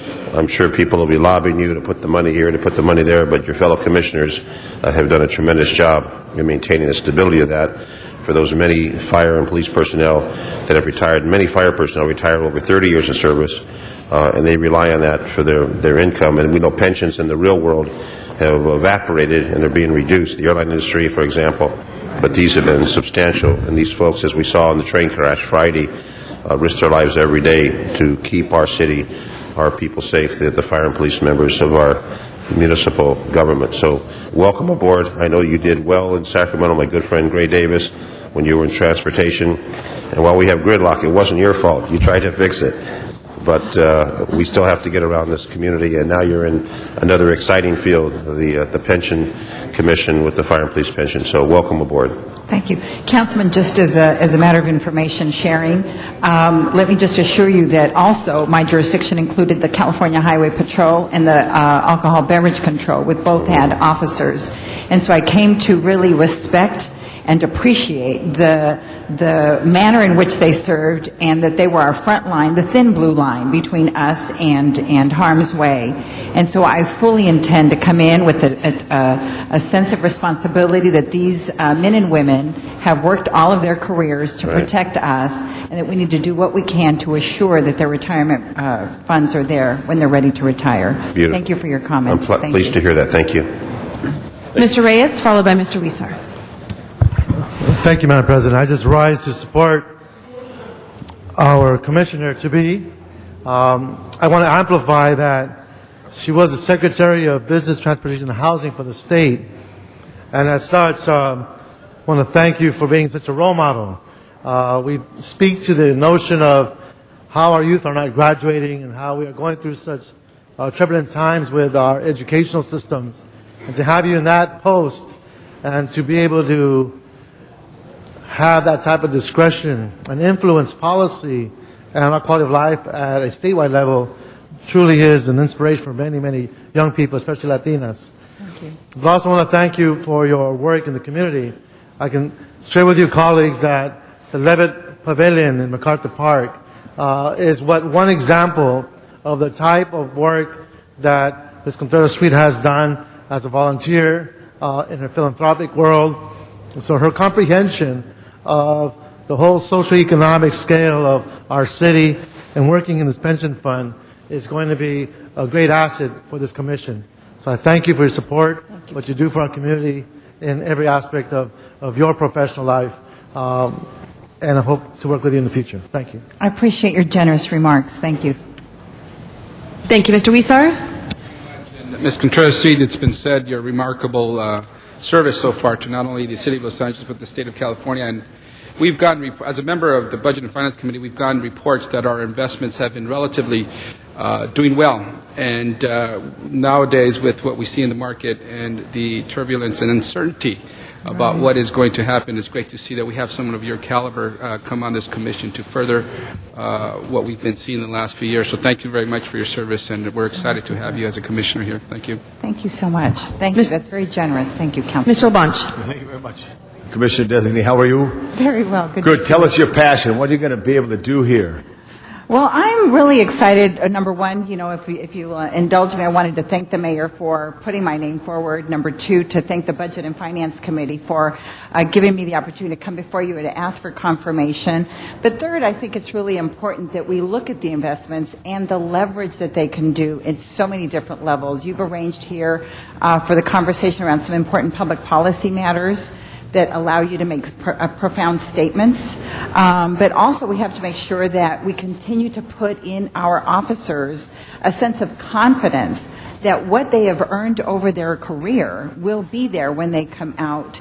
And so to bring to bear whatever we have in terms of my experience today as a banker, and my past experience as a person over the Highway Patrol, over banking and over corporations, I thought about how I could put all of those past experiences together to create something special for the community. And so when the mayor called on me, I just thought it was a perfect place to bring those experiences together and to hopefully enhance the position of the fund. And while I understand, I'm not sanguine and I don't think that everything's going to be perfect in this downturn economy, it's one of the worst we've ever seen. If anything, I hope that we can at least preserve our position, if not enhance it. Exactly, and I think what other members have said, your background is so important to this because we are in a challenged time. The world has drastically changed in our lifetimes with great economies around the world, and our piece of pie in America is no longer the big piece of pie what it was, which is fair to the world or the global economy. Right. But our challenge is to make sure that those who earned it when they worked, that it's protected, and the right things are done in a public policy process here. Congratulations, and Mayor Villaraigosa made an excellent choice. Thank you, Mr. LeBron. Call for an aye vote. Thank you very much. Madam Clerk, please call the roll. Open the roll, close the roll, and tabulate the votes. 14 ayes. Thank you. Thank you.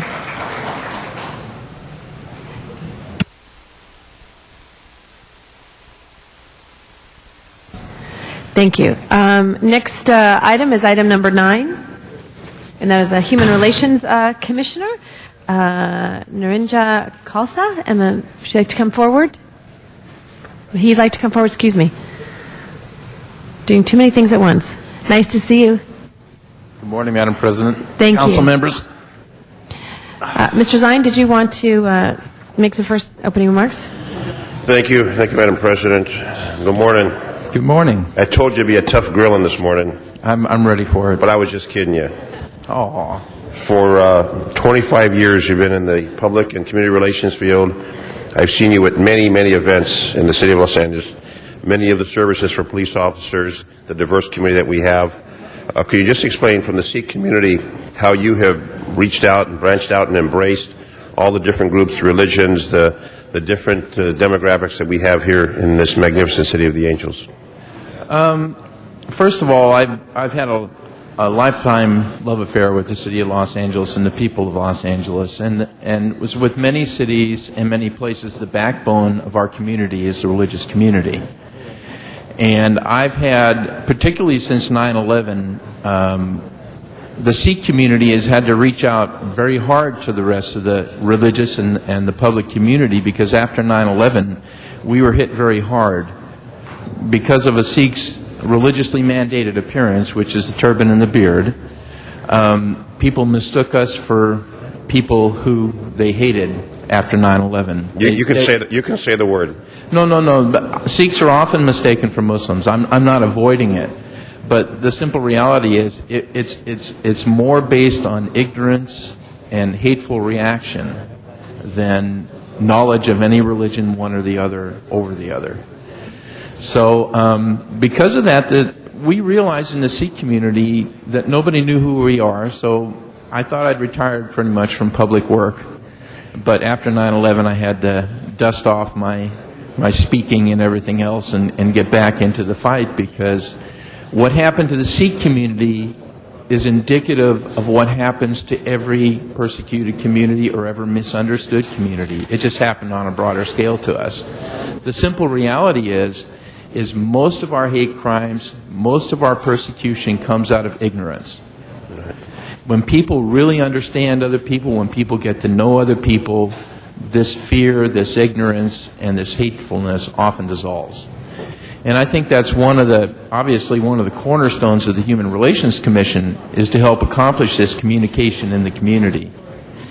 And the Sikh community is progressing, but we still have a way to go. If we walk down the street tomorrow and you could ask how many people knew why I was dressed the way I was, or the difference, or even what a Sikh is, if you found 1 in 100 that knew, I'd be surprised. But that's just the Sikh community's duty. I know you've reached out to various communities. I've seen you at the cathedral for services. I've seen you at so many different venues when it comes to human relations, and that olive branch and your appearance, as you mentioned, people may mistake. You're a wonderful, warm, compassionate human being who wants to spread the words of positive encouragement, helping people, not harming people. And hopefully on the Human Relations Commission you'll be successful in making that happen. I know that we see approaching Rabbi Freeling, the Executive Director of Human Relations. Rabbi, you can come forward, who's Executive Director of Human Relations, who obviously is here in support. Actually, I'm here to protect him. Protect him from who? You. Oh, thank you. You're brilliant, so difficult question. No, I told him in committee, I said, you're going to get grilled in council because we didn't grill you in committee. But the positive aspects of what you do, what the Human Relations Commission is, and maybe some small towns across America, they don't have the diversity. We have the diversity. We have to recognize the diversity, work with that diversity, and educate people as to the fact that different religions, different philosophies, country of liberty, freedom, and justice for all. And that's exactly what the Human Relations Commission does. So my philosophy, you've been a great friend. You've been supportive.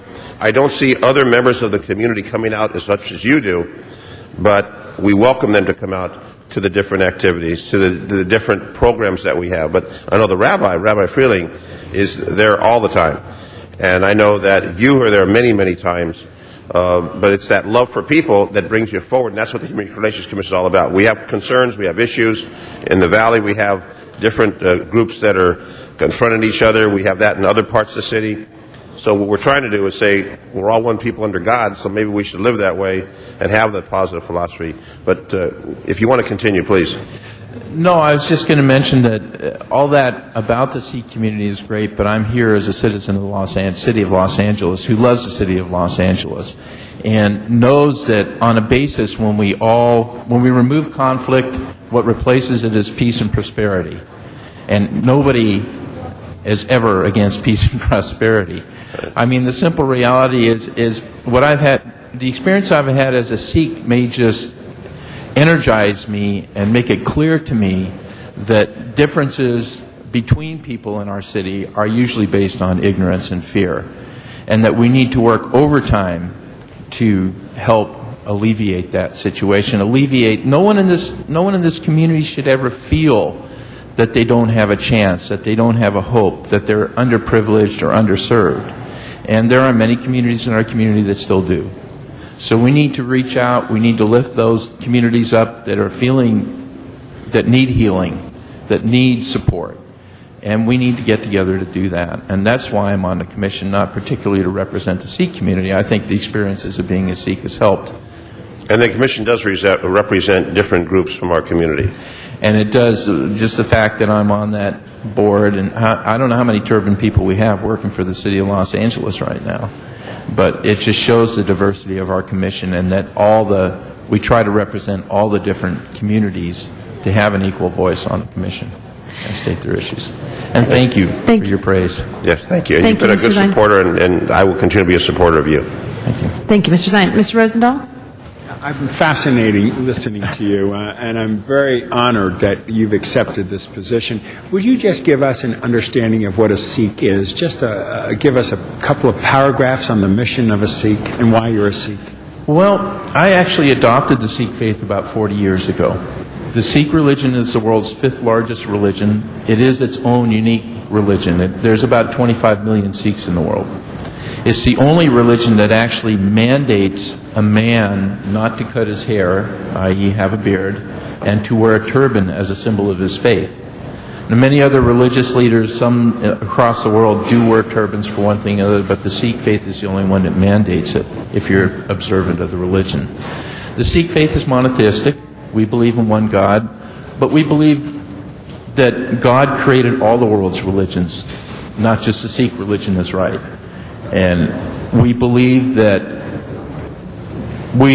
inspiring people to have a relationship with God, but they need to find in their own heart what that relation would be and what form it should take.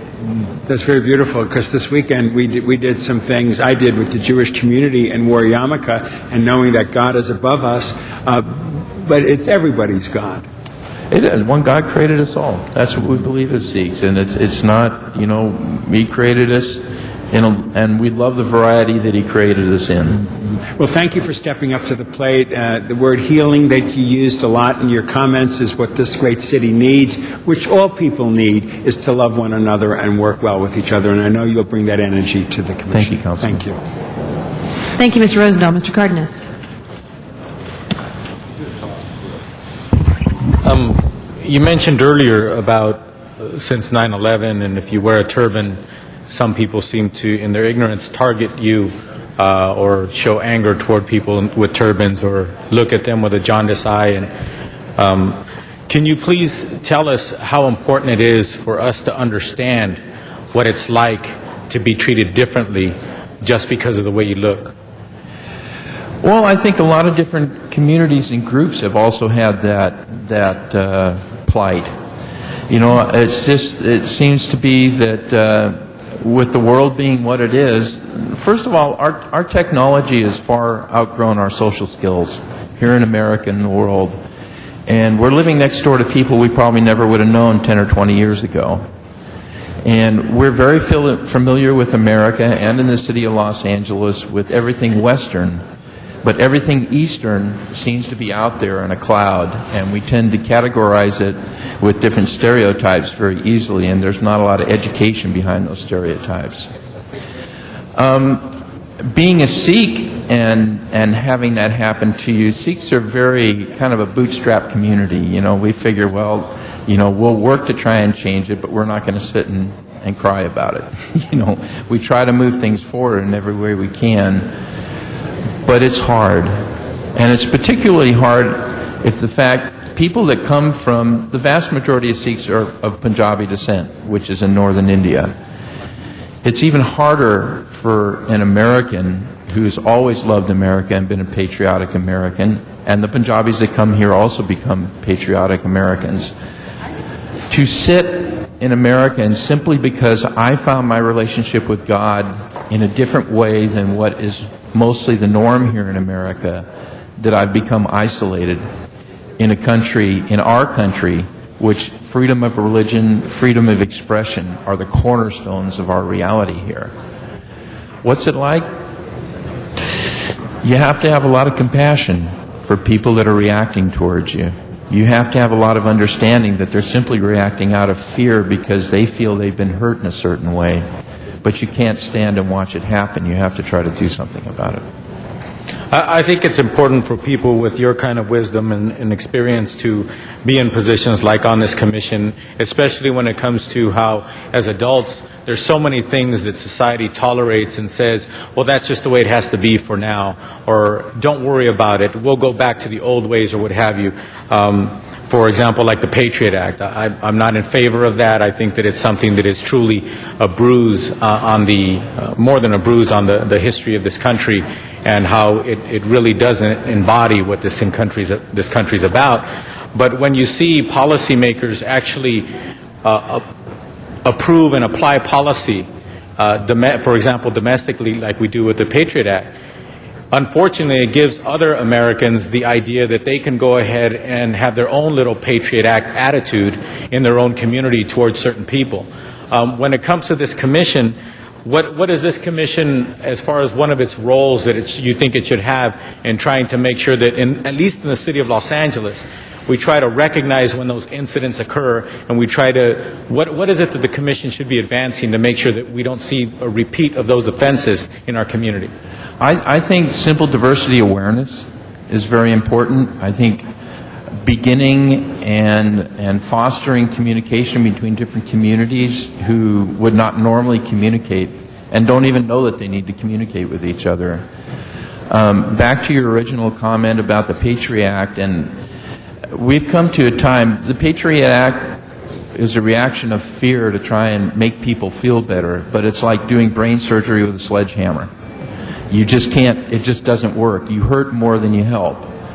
So we need to sit down and do the work. We can't pass, there's no one blanket solution to these problems. There's a lot of very important hard work solutions that go into making this work. And as the commission goes, we work overtime in these capacities already. I don't know if the council members know, but I've actually been on the commission for the last 4 years. I was appointed by Mayor Hahn. And I'm happily reappointed by Mayor Villaraigosa. So, well, I know of you, and I've seen you in the community, and I really appreciate your willingness to volunteer more of your time, as you do already, in so many aspects of your life. But at the same time, what I would ask of you, please, is to not allow yourself to succumb to the will of the electeds in this city when it comes to looking at your core responsibility as a commission. You're a small entity when it comes to all of the different funding levels and the sizes of departments and things of that nature, but you're perhaps one of the most important and becoming more and more important every single day. So this past year, your commission was subject to major budget cuts. I think you were subjected to the most, percentage-wise, the biggest cuts in the entire city. I hope to expect and hear and see the commissioners speak up a little bit more forthrightly about how we need to fortify this commission and not deplete it in the way that it was done this year. So please know that you have some elected allies in this city who see the value and importance of your commission, as small as it is. But please understand that you're able to speak out. I know you're that kind of person. Hopefully you'll continue to do that even in this capacity, even under the mighty pressures of some elected officials in the city. Thank you. Thank you, Councilman, very much. Thank you. Ms. Hahn. Thank you. I wanted to come in here and obviously stand up in support of your appointment to this commission. You know that I have respected you. You've been a good friend of my family, and I think what you bring to the table is such an important voice and an important perspective and really important experiences in your own life that are so important. And I always love to have the chance to stand up and give a shout out to the whole commission. And Rabbi Freeling, your work on this commission has been so important. I do know that human relations in this city, in this country, I think it's always fragile. It's always still, in my opinion, very fragile, and anything can break the work that we've been doing for so long to try to mend fences and bring healing and bring understanding to people in Los Angeles. We've got issues in our schools. We still have issues in our neighborhood. We still have issues between people and authorities. So we really appreciate what you do, and I support your appointment wholeheartedly. And you know that I stand ready to support the commission in any way possible. And during tough budget times, we know that it would be foolish for us to cut the budget of this commission in this department. It would be very short-sighted on our part. So congratulations, and we support you. Thank you. And it has been a tough year for the city financially, and we at the commission do understand that. But we need to get to the point where we can be more proactive instead of just reacting to putting out fires all the time. You know, when we talk about money being spent, how much does it cost us to roll 100 police officers out to a high school when there's an issue? How much does it cost us in lawsuits every year when we have issues where people's human rights aren't being respected and people aren't being communicated with properly? So yes, we lost some capacity this year. I hope that's not going to be very long-standing, and I hope we can reinstate it on a very short, as soon as it's possible. And we're going to work overtime. Our staff already works 70, 80 hours a week. And we need to, as commissioners, we try and tell them to slow down so they'll last. So thank you again, Councilwoman, I really appreciate your support and all the support of the council members here. Thank you very much, Mr. Zine. I just have one follow-up question based upon what you said. When there's a demonstration taking place, does the commission send representatives? I see in today's newspaper 15 officers are going to face some discipline for the situation at MacArthur Park. Does the commission respond prior to, on the proactive approach, to try and see if they can prevent problems from occurring, or is it different activities that they do? What you mentioned, prevention and proactive.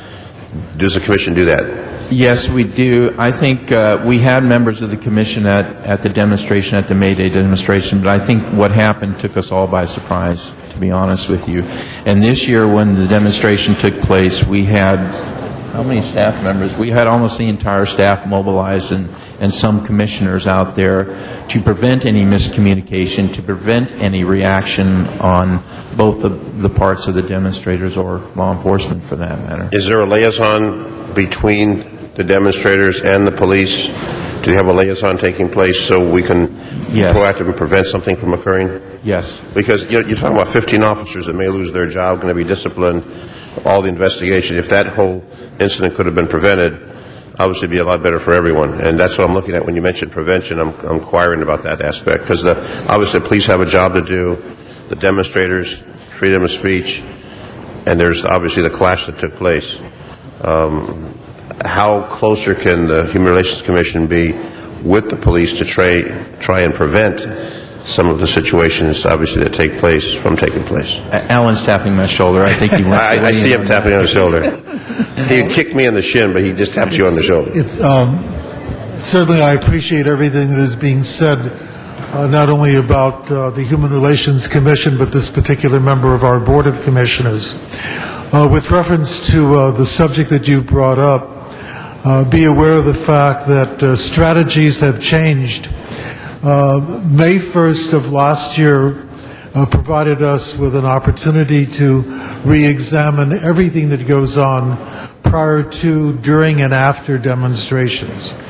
And there was a great deal of preparatory work which is done in advance of a particular demonstration, especially a large one, in which those people who are the organizers have an opportunity to meet with representatives of not only LAPD and the Human Relations Commission, but other agencies as well. We really concentrate on two issues, namely the protection of people's constitutional rights to demonstrate, and secondly, to keep this city of ours safe and secure.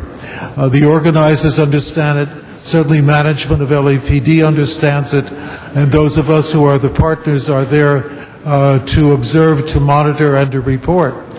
Had we known what was going to happen more than a year ago, we would have handled things differently. As a matter of fact, I'll never forget the call that I received from a member of our staff, and several were at MacArthur Park, who indicated that it was like watching paint dry. Things were so quiet and boring. And I then turned to our counterparts at LAPD and said, is there any reason why our folks simply can't go home for dinner because things are going so well? And they said, as a matter of fact, we're going to be withdrawing some of our forces as well. And then all hell broke out. Having learned the lesson, we would never withdraw until, in fact, everyone had left the scene. So you do have a prevention plan in conjunction with the police department? Absolutely so. Okay. And we are constantly checking with one another. Okay.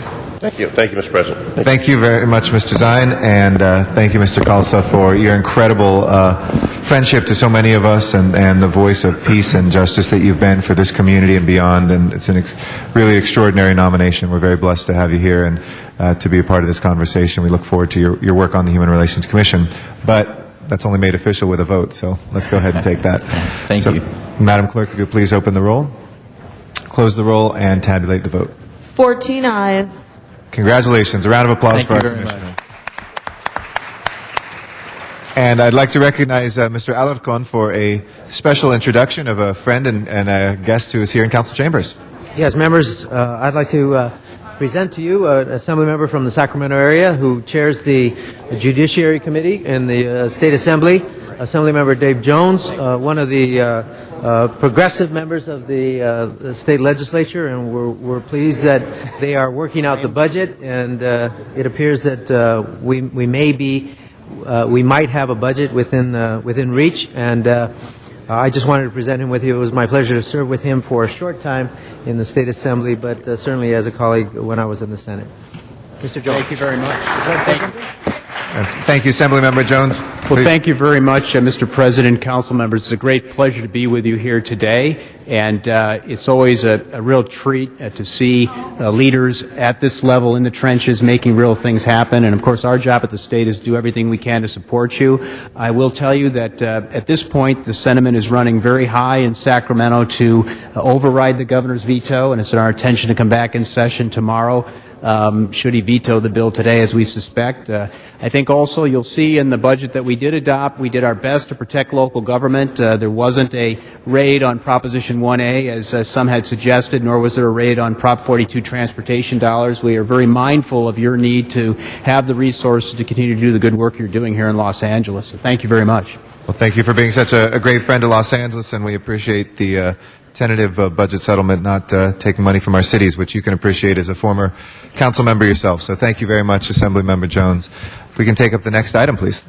Next item, Mr. President, is item number 10, and that's confirmation of Ms. Hooper to the Housing Authority of the City of L.A. All righty. If Ms. Hooper would like to come forward and have a seat. We do have two public comment cards, so we'll take those at the outset, and then I will recognize our chair of the Housing, Community, and Economic Development Committee. Dr. Perry Crouch is our first speaker, and after that is Noel Weiss. Good morning. Good morning, sir. How's your father? He's doing great. Thank you. Okay. Appreciate it. First, giving honor to God, who's the head of my life, and we're not here to beat you up, because y'all are really fine council members, and I've worked with every last one of you, my counterpart, Mr. Herb Wesson and Janice Hines. I just wanted to express three things that you've asked of us, and we've did, along with Ms. Hooper, who's been a partner. The first thing was to reduce crime in public housing. We've did that through public housing over 50%. We worked hand in hand with Councilwoman Jan Perry and Pueblos through the sports initiative that Councilman Herb Weston spearheaded, and then Janice through public housing, along with my counterparts, Mr. Donnie Gilbert and Purvis Henderson, recently had the basketball in Nickerson, and I must tell you, we haven't had any incidents of violence under the leadership of both Councilman Wesson and Councilwoman Janice Hahn. Secondly, you've asked that we start getting young people engaged in the dropout rate in public housing, along with the leadership of Mr. Rudy Montiel and his beautiful staff, John King, and also Stanford Griggs. We've partnered, and they really did a zero tolerance, making sure that parents is going to be held accountable for their kids not going to school, along with Ms. Hooper.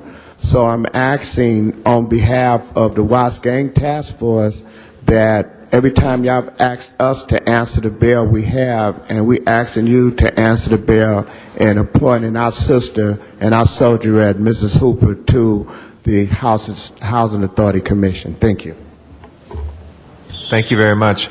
Noel Weiss is our next speaker, then Zuma Dawn.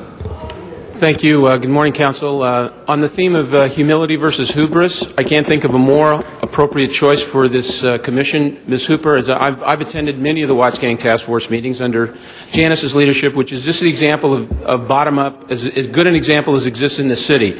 One councilwoman sitting for 2 hours every Monday, about 80% of the time, talking and listening to the community. Ms. Hooper has been an active part of that. She will add a tremendous amount to the Housing Authority because it's a bottom-up. Mr. Cardenas this morning in the Commission talked about the fact that members of the Housing Authority would be in a position to have discussions with Ms. Hooper about how the Housing Authority works. I think it basically should be the other way, that Ms. Hooper can basically do a lot to educate the members of the Housing Authority about the best way to run that meeting, and I'm sure that's what Mr. Cardenas meant. And in terms of having this kind of a bottom-up approach, we should need more commissioners of that kind. So going forward, both with respect to the operation of the Housing Authority and even relative to TOPA, Tenant Opportunity to Purchase Act, there's no reason why the people who run these, who live in these buildings can't eventually own them. And this idea of home ownership, I think, is something as well that the Housing Authority can be educated about through the community, through the people on the front lines, Ms. Hooper. So I wish her well, and I wish the Housing Authority well, and I hope that the people, the powers that be,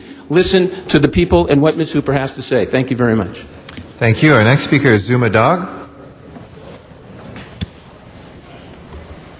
Yes, thank you so much for your service to the community and city, and I look forward to your service.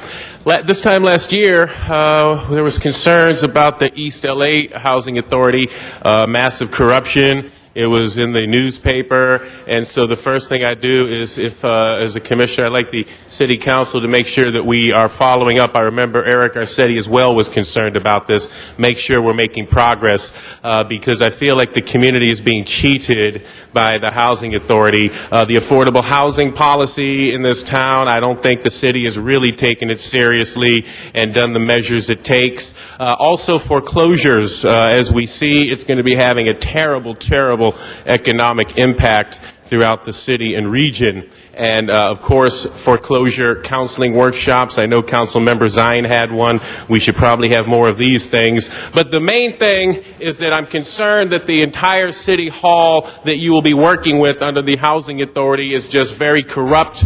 A lot of money being wasted, money not making it into the community, the affordable housing policy being a joke, the mayor just ignoring a lot of things and not taking the situation seriously. And I'm here to say we are going to have an all hell breaks loose scenario over the next couple years with too many people that will be taking to the streets because of all this foreclosures and bad economy, and a lot of it is due to the wasteful spending. So I hope that we can all come together to help reduce wasteful spending, get serious about affordable housing in a non-corrupt, racketeering, money laundering way, which I'm concerned about. And if you can follow up onto the investigation into the East LA Housing Authority, I think you have big racketeering and big problems there. And overall, I would just like the city of Los Angeles to just take more of a spirit of true housing. We need real mixed income, but be serious about it. Start reading Zuma Times for more. Thank you. Thank you very much, Mr. Dog. That is the end of our public comment. I'd like to recognize the chair of our HCD committee, Mr. Wesson.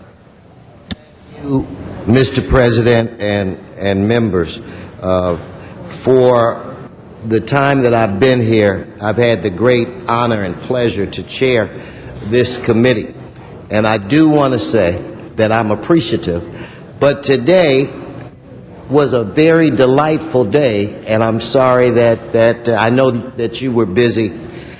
I have to just say this to Ms. Hahn. If I had a hat on, I would take it off to you. I think the task force does phenomenal things, but today, when Ms.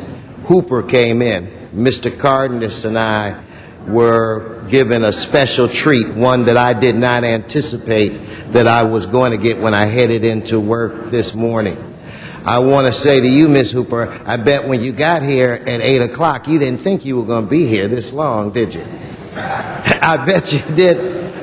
But for years and years, in fact, for decades, Ms. Hooper has worked at Nickerson Gardens in particular, trying to do anything and everything that she could to make it not only a better place to live, not only a safer place to live, but a place where the young people would receive mentoring and have some role models that would be there to show them the right way to do things. And when I found out this morning that Donnie, stand up, where's Donnie at? Stand up, that Donnie is she told me Donnie was her son. And I said, really? She said, yeah, I adopted him years ago. But this man, Dr. Perry Crouch, and others that I see are fine examples. And these individuals spend a lot of time making a little bit of money trying to make the difference in people's lives. I ask this council, and I'll let Janice or whoever else give more particulars where it relates to Ms. Hooper. But she is honest, and if you look, we have representatives from the Housing Authority that are here today. We even have Noel Weiss and Chuck Tennant here supporting them.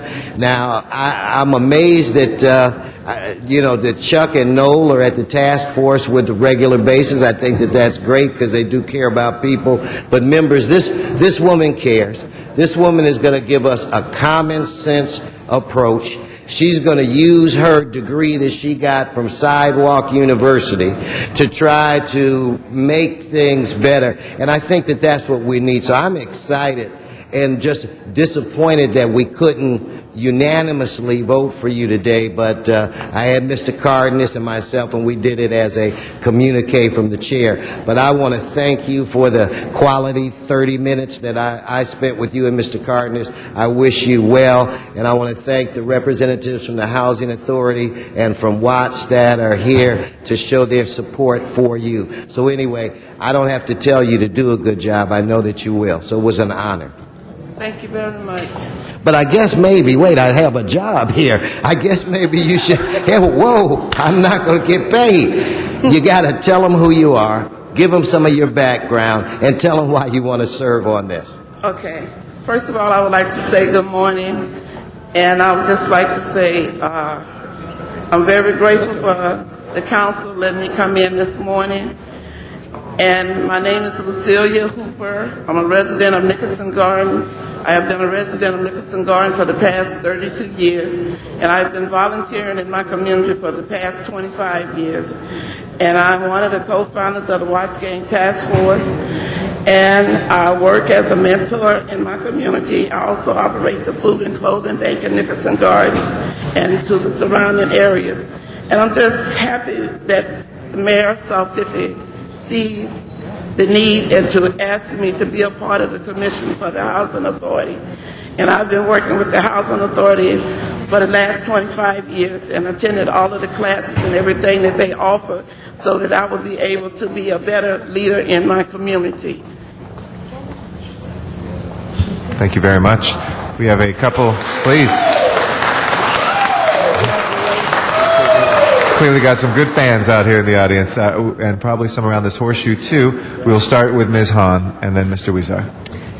Thank you, Mr. President. Well, I'm certainly here, I think, along with the unanimous support of this City Council to support your appointment to the Housing Authority.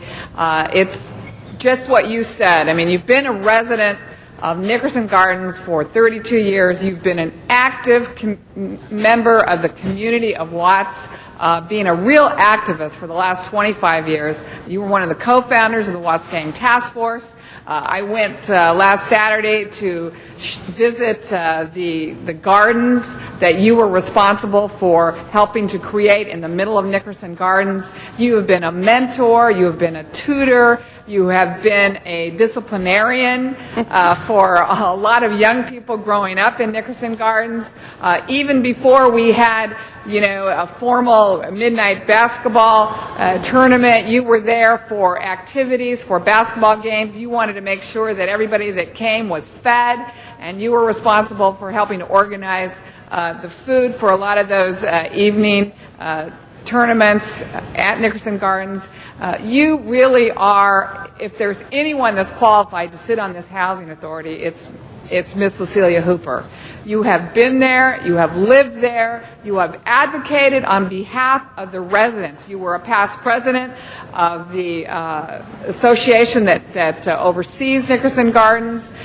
You really have, just because you haven't had the title, does not mean that you have not really been in the role of really sitting there in this development and advocating on behalf of the residents, working with the Housing Authority, always, always, always fighting for your fellow residents of Nickerson Gardens, always never taking no for an answer, always saying we deserve more, we have a right to have more, we deserve better programs, better resources, better attention.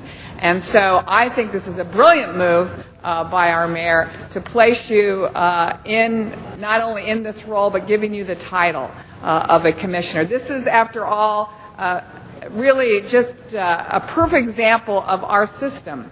These are citizen commissions. They are meant to bridge the gap between the citizens we serve and the government that oversees them. You are the perfect person to bridge that gap between the Housing Authority and between the people whose lives are absolutely daily impacted by the decisions and the policies that the Housing Authority implements upon these residents. So I completely support your appointment. We are here to support you. We will do anything we can to make sure that you are able to continue to be the voice of sometimes the voiceless. You will be the hope of sometimes people who have no hope. You sitting here on this commission speaks volumes to how we want to behave as a city government. And I would just like to take this opportunity to ask everybody who is here today supporting Ms. Hooper, from our commanding officer of Southeast Division, Phil Tangrides, to the Housing Authority, to John King, all of the residents, please stand right now and show your support of the appointment of Ms. Hooper.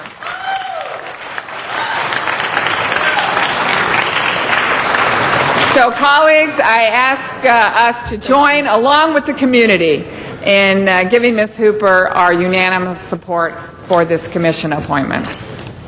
Thank you very much, Ms. Hahn. And with that, that is our last speaker. So let's go ahead and let's please open the roll, close the roll, and tabulate the vote. 14 ayes. I think there's some people who are a little happy about the appointment. Congratulations. Thank you. We're looking forward to working with you and for all your continuing service. Thank you. With you also. Appreciate it. Next item, please. Next item, Mr. President, is item number 11. That's confirmation of Ms. Joanne Volley to the Harbor Area Planning Commission. Okay. Ms. Valle would like to come forward. Have a seat here. I'd like to recognize our chair of our Plum Committee, Mr. Reyes. Ms. colleagues, I just want to allow for you to give us a few words as to your goals as a commissioner and share with us some of your experiences. Thank you. Thank you very much. Good morning, everyone. This is a great opportunity, and I'm really honored to be reappointed for the third time to this commission. I do believe it must be a record to be appointed by 3 different mayors. So I'm really thrilled about that. I think that the commissions, the area commission, planning commissions are such an important part of government with our new charter and our neighbor councils. It gives the people in the area to have an opportunity to really voice their opinion of what's happening right in their neighborhood. And who knows our neighborhood better than those of us who live there? So I'm really honored to be appointed for the third time. Well, again, I thank you for your tenacity and your willingness to give up that amount of time. To know it is very time-consuming. But I did want to ask you one question. There's concern on some of my colleagues about the role of the city attorney sitting at the area planning commission level. Can you share your thoughts as to the role of city attorney and the value or non-value they might have given your experience? Yes, well, I can certainly say it is valuable to the commissioners to have the city attorney there just to help us with some of the issues that come up. We have really tough issues sometimes that we need to discuss. And it's really hard, and the city attorney being there present makes it a little easier for some of those decisions to be made legally. So my assumptions are that it's significant to have a city attorney there because you could deal with some of the root issues that are legally based so that we can move forward in some logical format so that we can reach our objectives and understand the push and pull of different interest groups. Right, that's exactly true, because sometimes it's very difficult, and it kind of clears the air with the city attorney there to explain things to us. Thank you very much. Again, colleagues, I ask for an aye vote, a third term, and I appreciate your hard work and your candor regarding the role of the city attorney's office at Area Planning Commission. Thank you. Thank you. Thank you very much, Mr. Reyes. Ms. Hahn is our next speaker. Thank you. Well, I certainly rise in support of Joanne Valley being reappointed to the Harbor Area Planning Commission. You certainly are another good example of our idea long ago, Dennis and I, when we sat on the Charter Commission, of creating area planning commissions. And the vision was to have average citizens who live in the area and are familiar with the projects, are familiar with the impacts that some of those projects might have on people, and you certainly are a good example of someone who fits that bill. I would agree with my colleague Ed Reyes on the role of the city attorneys at the area planning commissions. I find that to be very troublesome that there is a move to for budget reasons or whatever to not have them be there. Again, these are citizens. All of us need the advice of city attorneys when we're dealing with land use issues. So I would also like to go on record saying we would really like to see that happen so that you have all the resources that you need to be able to make informed decisions. But I appreciate you, Joanne. You are one of those who has been so involved in your community, in your neighborhoods. You've been involved with the Chamber of Commerce, Neighborhood Council. I'm really pleased that you have seen fit to continue your role in public service because it's a huge commitment on your part. It's a huge time commitment, and it would be well understood if you would have said thanks but no thanks. But we appreciate you, and again, you're the kind of person that we appreciate serving on these area planning commissions, and you know that you have our full support and hopefully the resources of the city attorney to do the best job you can. So I support your reappointment, and I'm sure you'll get a unanimous decision here this morning. Thank you. Thank you. Mr. Rosendahl is our next speaker. Yes, and I certainly agree with my colleague, Ms. Hahn, on this. But, your third term means that you know what you're doing a lot more than a lot of other people, and planning is a big deal. I have a concern. The APC in my district and Mr. Weiss's, the 5th and the 11th district, is very active. We have 1 million projects all the time. I don't care if we're in a recession or whatever, location, they're always coming on our doors. We have more planning issues, more development issues because of the ocean and the beautifulness, as the city is beautiful, but we continue to get that kind of hammer.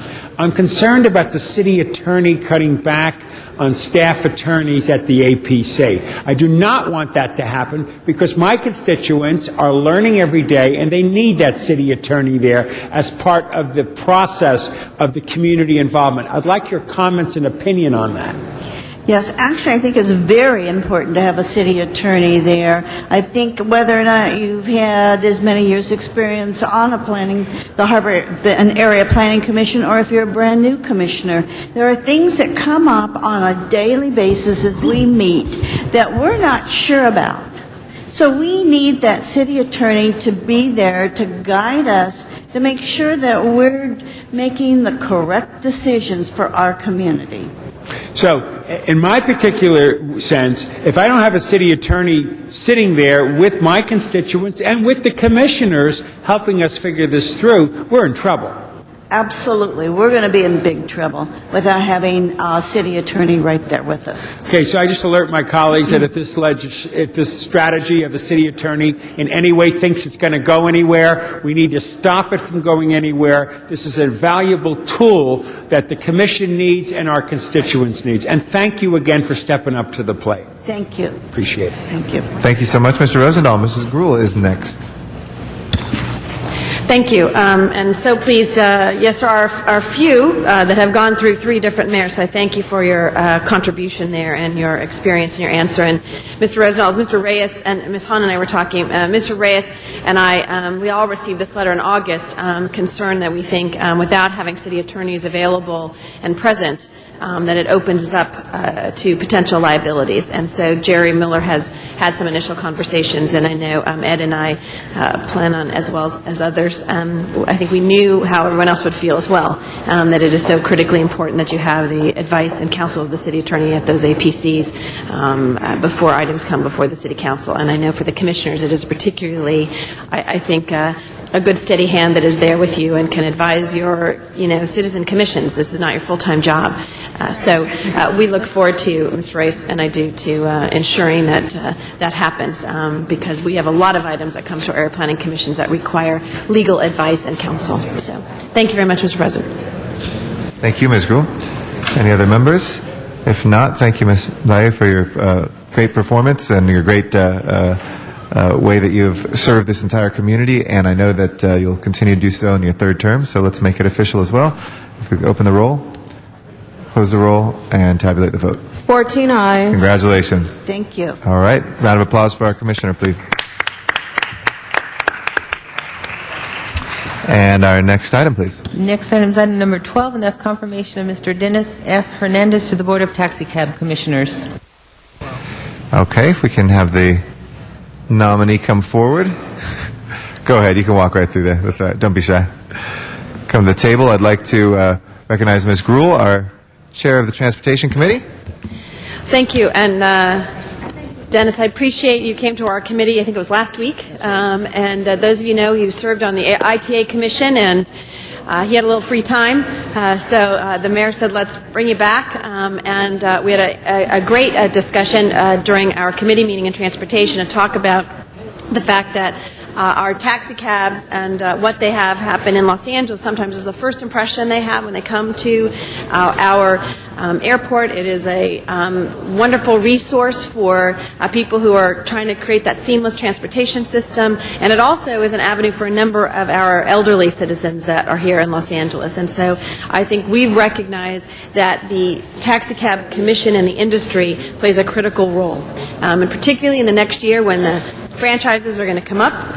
This is a great time to have your leadership and understanding, and also a new look as to how we're doing that together, and to work with the LAPD on the bandit taxi cabs, which we didn't talk about before, but there's a tremendous number of bandit taxi cabs out there that we're trying to work with them to enforce the law. So I wanted to stand up and say, Mr. President, that I wholeheartedly support this nominee and ask for an aye vote so we can get ready and get to work. So thank you very much, Dennis, for your commitment and willingness to serve again.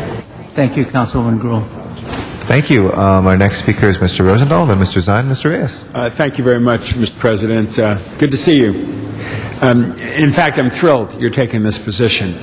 You're replacing Joe Chisek, who's done a fantastic job and has been there 10 years, and you're obviously a constituent of mine. I'm honored to have you as a constituent. As you and I have dialogued both in the public forum and in private meetings, it's very important to us that the taxi cab drivers' respect and dignity and support becomes a lot more forceful than it has been in the past. We see it in both Transportation Committee, and Ms. Hahn and I see it in the Commerce Committee, because we have the airport. So I hear it in both positions that I sit on those chairs, in those committees. The taxi cab driver is the first impression that an out-of-state, out-of-country person has when they get that cab.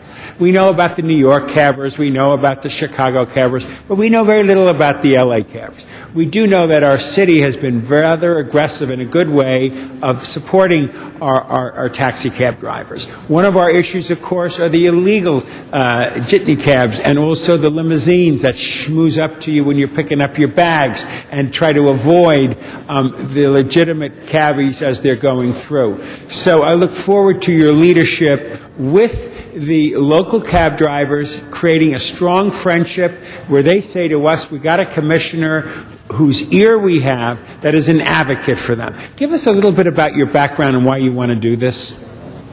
Thank you, Councilman Rosendahl. First of all, I want to thank the mayor for the opportunity to serve the people of the city of Los Angeles. I have served on a previous commission. I was on the Information Technology Commission and had the opportunity to work with the staff there. I'm an attorney. I have some experience, just a range of experience in, at one time I was a deputy city attorney for the city of Los Angeles, so I had come with a range of experience and hope that I can use that experience on this commission.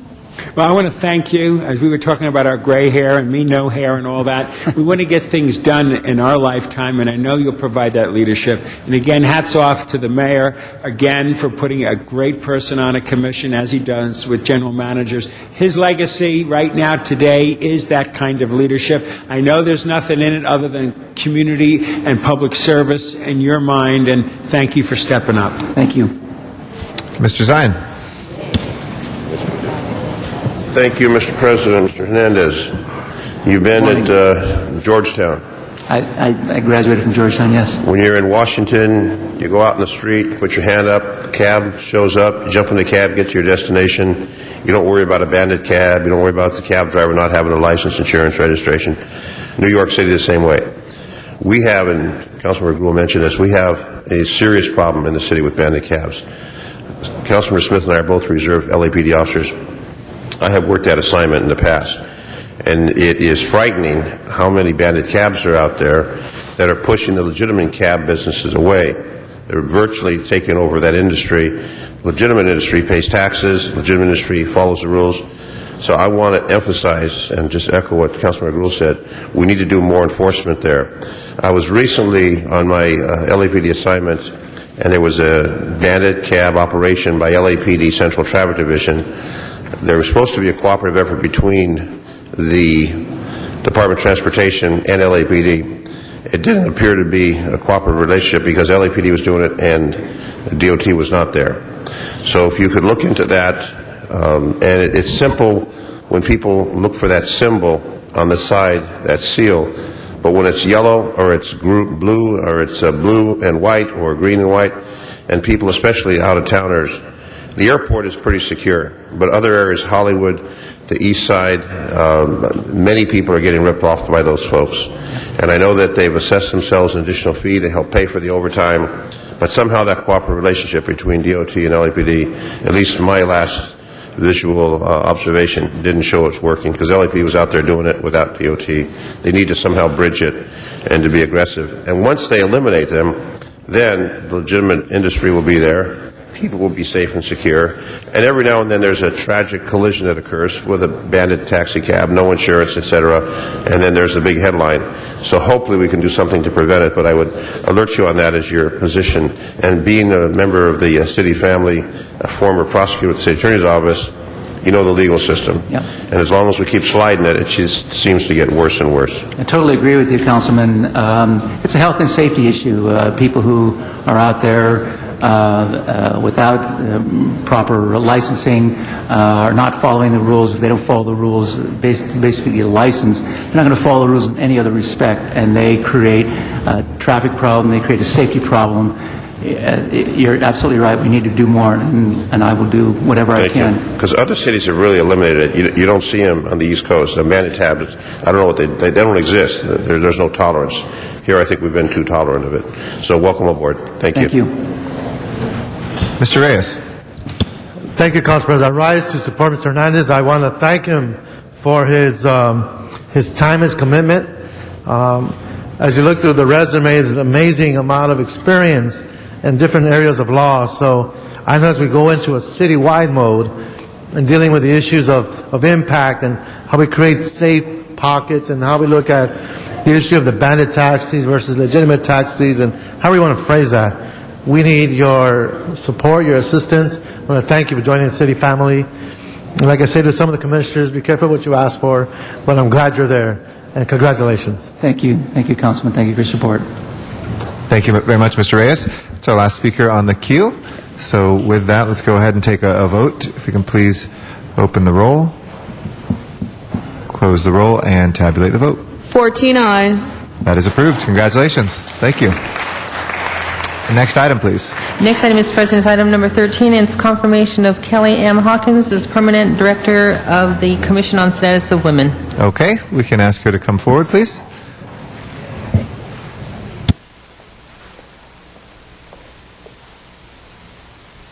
I'd like to recognize Mr. Zine, the Chairman of Personnel. Thank you, Mr. President. Good morning. Good morning. Well, good afternoon. It is 10 after 12, according to the watch. The position that you're now going to assume permanent until the mayor decides to put you someplace else. Status of women. You have been involved in the city operations for, I don't know, a long period of time, a short period of time, but you have bounced around. You're like a troubleshooter. And I've seen you in different roles doing a tremendous job in whatever you're asked to do. How many different positions have you held since you've been with the City of L.A.? I've held 3 within the last 3 years. And those were? I came in as a policy analyst under the mayor's Education, Youth, and Families team, and then I transitioned to serve as a legislative associate under the Legislative Intergovernmental Affairs office within the mayor's office, and then most recently appointed to serve as the interim executive director for the Commission on the Status of Women. In all those positions, you did extremely well. And I know in this position, you've shaken up the dust in that particular department. I think you've done good for that position, done good as the mayor's representative, and I give you the highest recognition for your accomplishments. You come in, you roll your sleeves up, and you make things happen. Thank you. And that area really needed to have some new enthusiasm, new excitement. I think you brought that to that particular department. So I would say, without question, that you have the credentials, the energy, the enthusiasm to really serve as a general manager and to fulfill those responsibilities on that very important commission that you're going to be leading. So, high recommendation. I think you got grilled at the Personnel Committee. Just a little bit. This is a little tougher? Yeah. Now you do well with it. So, Kelly, congratulations. Thank you very much. Mr. President, back to you. Thank you. Sorry. We have no other members on the queue. Ms. Gruhl, would you like? Ms. Gruhl.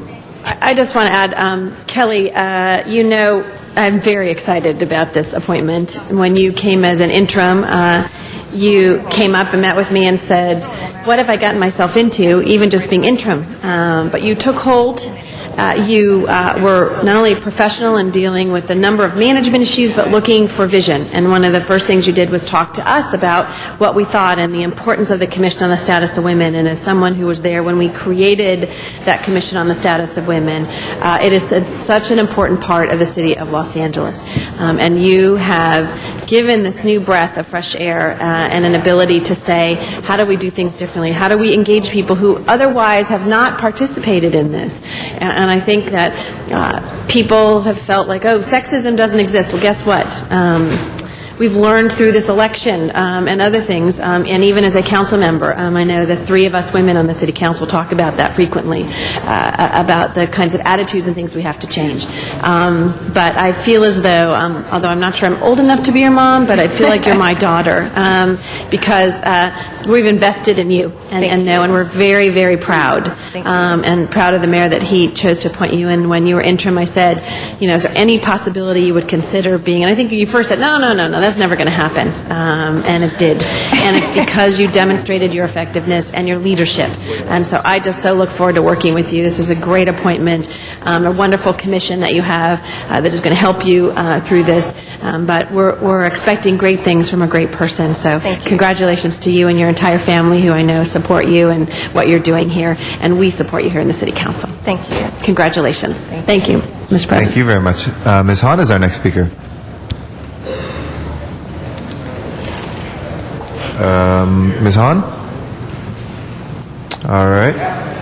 Yes, on behalf of Ms. Hahn, Mr. Labange. Well. She says girl power all the time. So this is Mrs. Hahn's speech. So here she comes right now. Thank you very much. Thank you. Knowledge is information is power. Thank you. Ms. Hahn.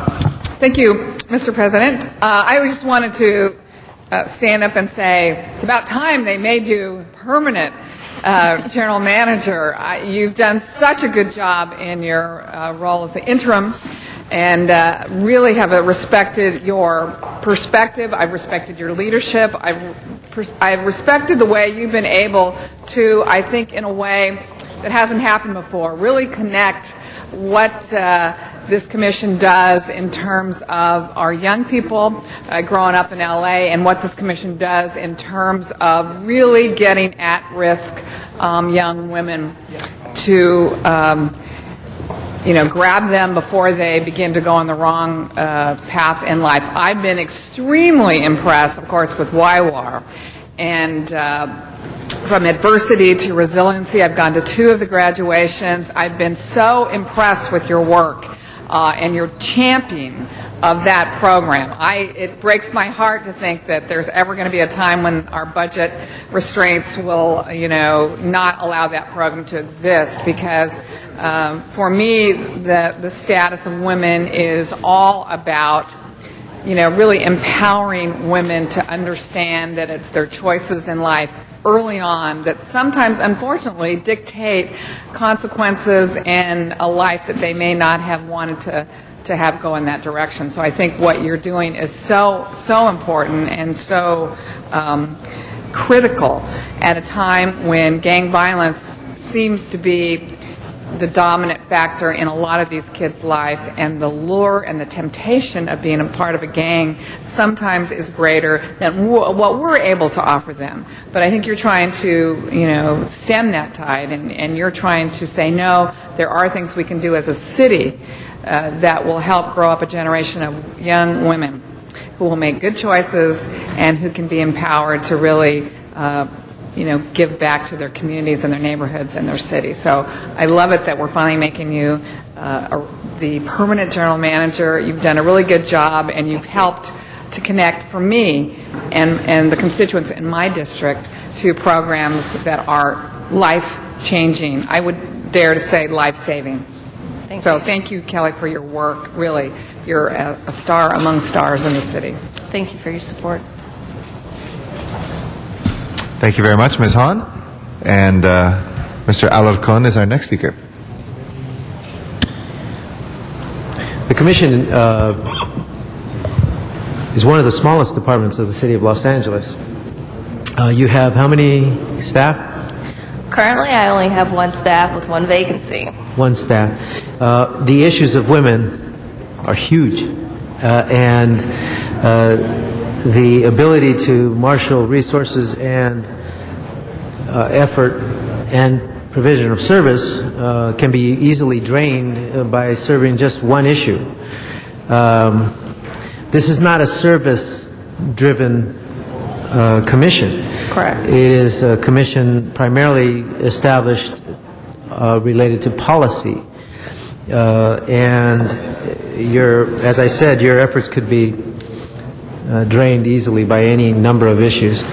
What are the 3 top issues facing women in the City of Los Angeles that you feel you can actually have an impact on? Well, I definitely think when we look at the unemployment rates throughout the country, but clearly we have our own issues here locally, and so employment will be a big issue for us. Workforce development. And then there's the issue of education attainment. How do we make sure that these young girls are on track to careers that are going to put them into a position on a path to actually a lucrative career? And then third, I would also say healthcare. And so with the healthcare piece, that will call for us to really work with our local county commission on the status of women so that we really can look at what ways are we really making sure that we have not only access to healthcare, but also looking at what type of healthy food options do we have in our communities. And so using the workforce as the nucleus for all the work that we do going forward, we will be able to actually address all of those issues, but they must go back to the workforce at the end of the day so that we can look at the issues of poverty, so that we can look at the issues of housing, that we can look at the issues of domestic violence and transportation. Because at the end of the day, if you don't have a job, access to all those other things are going to be impacted. And so we look at workforce as a nucleus, but I would say education and healthcare are going to be the main issues. I'm very pleased to hear you say that. I don't think we've ever had a conversation about just about anything, but I'm very pleased to hear your response. Equal pay for equal work is also an issue that falls under the notion of workforce development. I would ask that you incorporate that into your agenda, and also look at combining the issues of workforce development and health service provision.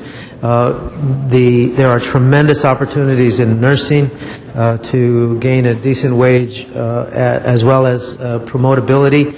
However, we are providing 30,000 visas in the state of California to people who immigrate from other countries, when those jobs are certainly within the realm of possibilities for people who are trained in our own public school system.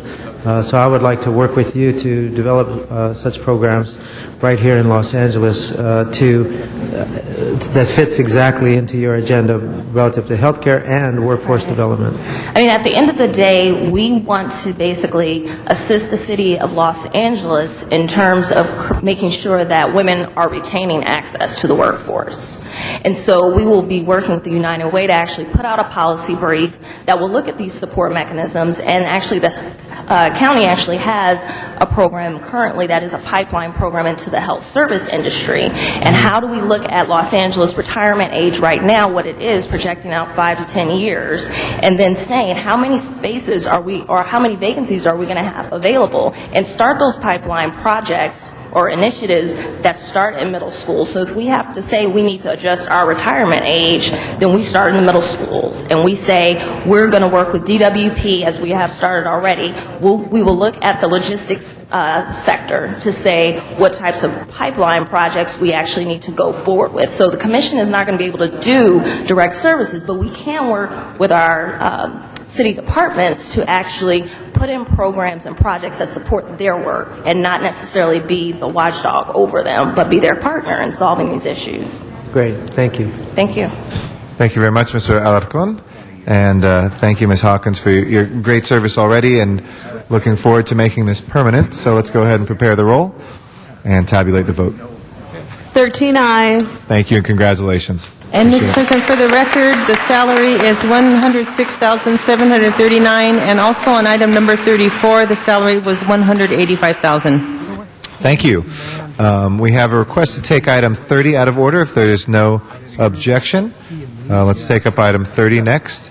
And Mr. Huizar, called special. Thank you very much, Mr. President. Colleagues, this is an item where we are asking Metro to consider a pilot program wherein we could extend the red line subway hours and rail line hours during the holiday season, where we have many people who would like to travel between Hollywood and the downtown area.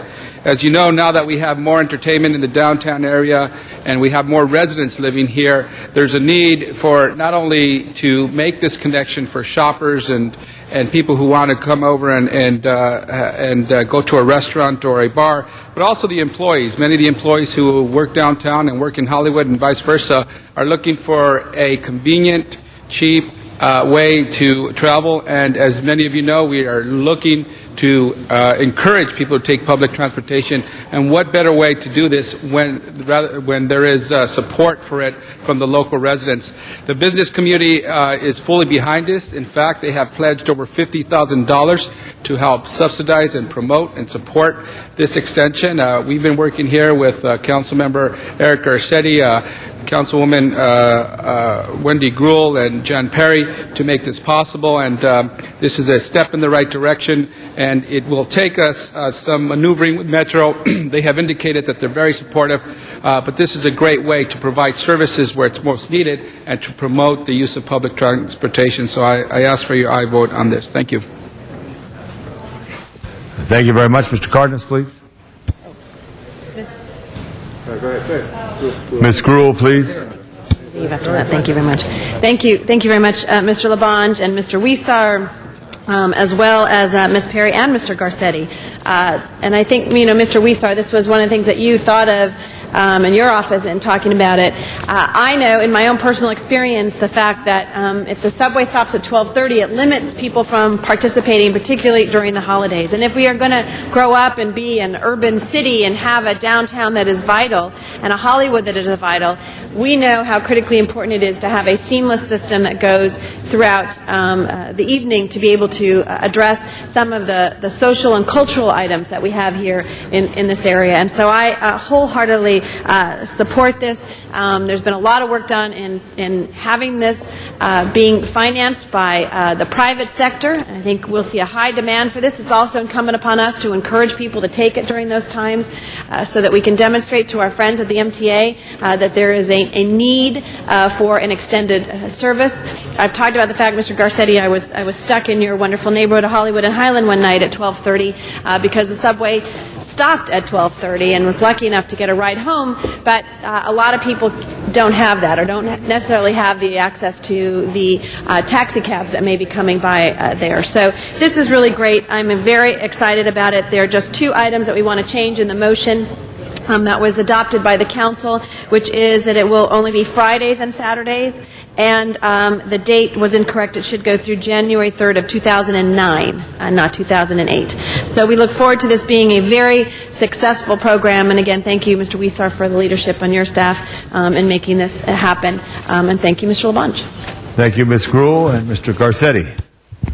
Thank you very much, Mr. President, and thank you to my colleagues on this. I think we're all singing the same song, but it's an important one. When we look at what the Red Line has accomplished, it has surpassed any of its projections for ridership. We have hundreds of thousands of people every month who go underground. I just was with Secretary Dale Bonner, who is the Secretary of Transportation and Commerce here in the state of California. And we were on a tour of Hollywood.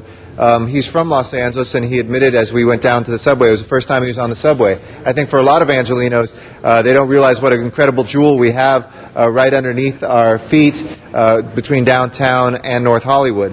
When you go to Hollywood now, you can see a movie, you can catch a play, you can go listen to live music, dinner, meet friends for drinks, go with a colleague, to get a bite. And the problem is a lot of people will do that in their cars, and on Friday and Saturday nights, we are paralyzed in Central Hollywood. We're so popular now that literally it can take you, tens of minutes to go single blocks because there's so many cars there. Now, I have a lot of people who've said, I'd love to come and ride the subway in, but it doesn't go late enough to be able to ride it out. I can't park my car at a better stop or someplace else because I know at the end of the night I can't get back on that subway. So I know from downtown to Wilshire Center to Hollywood to North Hollywood, we have 4 stops of town, 4 neighborhoods that are really much more vibrant than we ever imagined 4 or 5 years ago. What we need to do is have a transportation infrastructure to get cars off the road, get traffic off our streets, and to make sure that these neighborhoods prosper. So I want to really thank Mr. Wiesar and his staff, Ms. Gruhl and her staff, my staff that's been working on this, and Ms. Perry as well, for making sure that we can go forward with this pilot. When we show how successful a late-night subway can be in Los Angeles, we can start thinking about 24-hour transit that works for all the people, whether that's a hotel worker getting off a job late at night, whether that's somebody going to meet friends, or whether it's a resident returning home. So I urge your passage of this, and we look forward to publicizing this through the New Year's. Ride the Red Line, do it downtown, do it in Hollywood, and do it in North Hollywood, too. Thank you. Mr. Garcetti, Ms. Gruhl, and Mr. Wiesar, thank you for your leadership, because everybody's got to get to that end of the red line there in NoHo. All righty, let's open the roll. Tabulate the vote. 12 ayes. Next item, please. The next item, Mr. President, is item number 21. That was called special by Councilmember Garcetti, and there is an amending motion that has been distributed. Mr. Garcetti? Yes, I would put forward the amending motion. I just also called it special. This is an exciting, many of you have been to buy this school. You probably didn't know it was a school, but at the corner of Virgil and Beverly and Temple, there where they all kind of meet. It's been called by some neighbors Dysfunction Junction because there's so many streets that all come together. There is a dynamic, snaking yellow and gray building, which is Camino Nuevo Charter School. It's a high school there. I think many of us know the Camino Nuevo and Pueblo Nuevo projects Mr. Reyes has in his district, an elementary school. We're now looking at another span school, but this high school graduated. It's a high-tech high that was supported by the Gates Foundation and others. It just graduated its first class and was the highest performing school for this income group when you look at the census tract in the state. It's been very impressive, the work that's been done. The communities come together, but they've never had a field.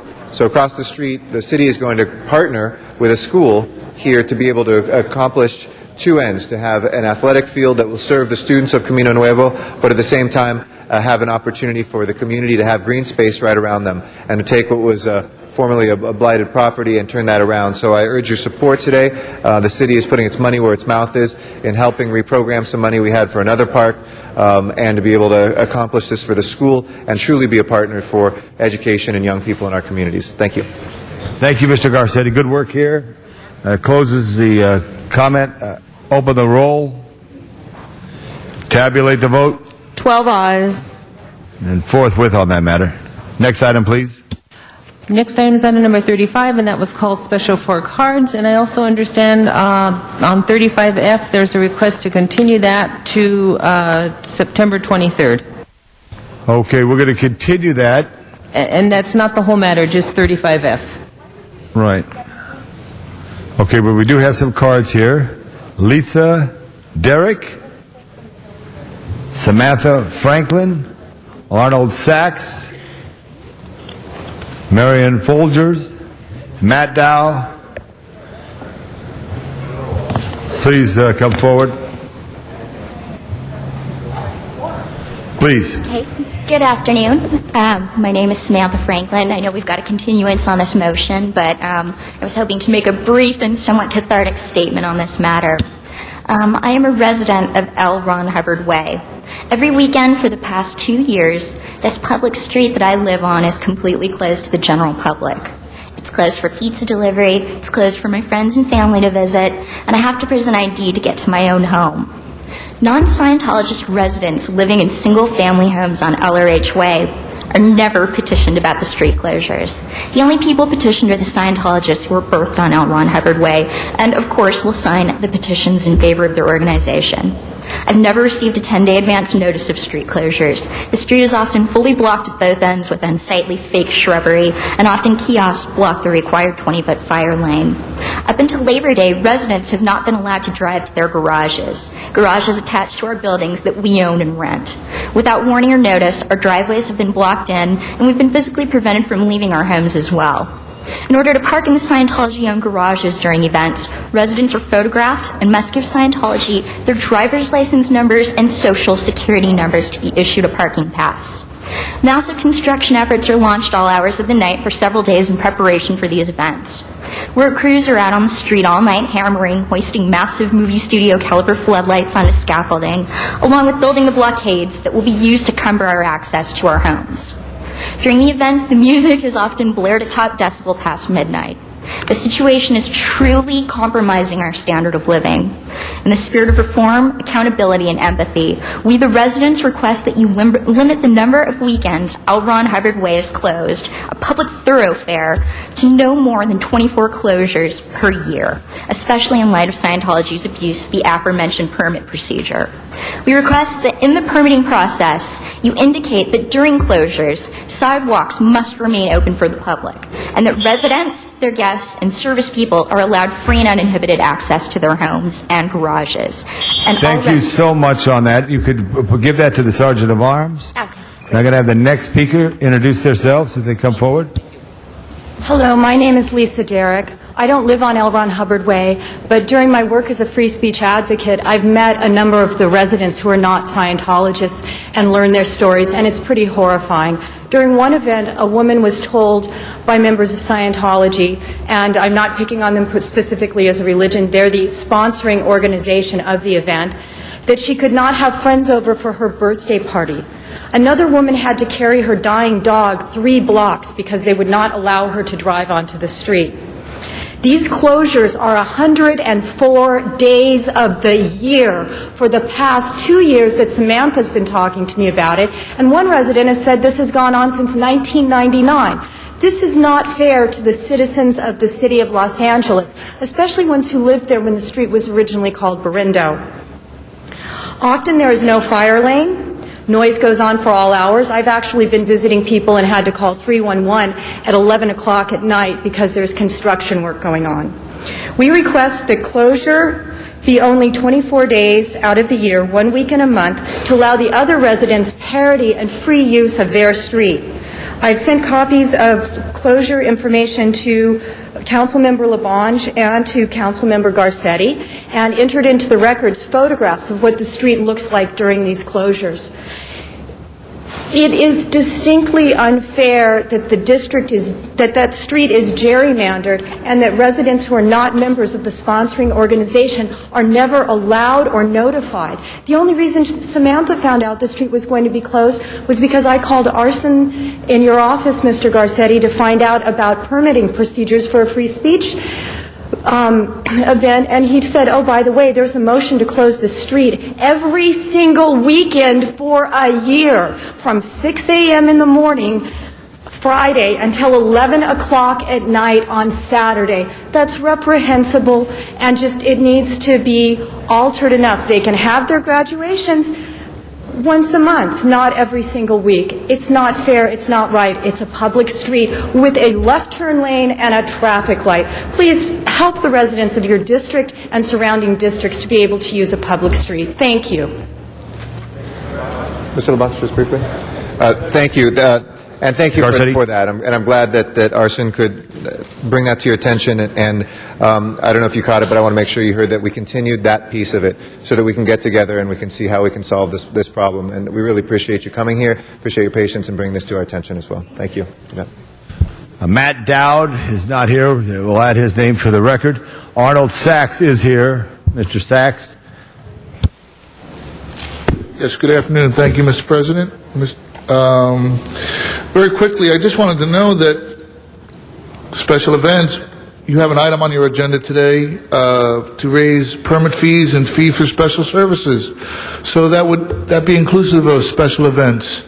Because it doesn't seem to make sense. We've had a lot of people coming in before you to discuss the fact that the city is continually waiving special fees and special events, and now on your agenda you have an item, number 27, relative police permit fees and fees for special services.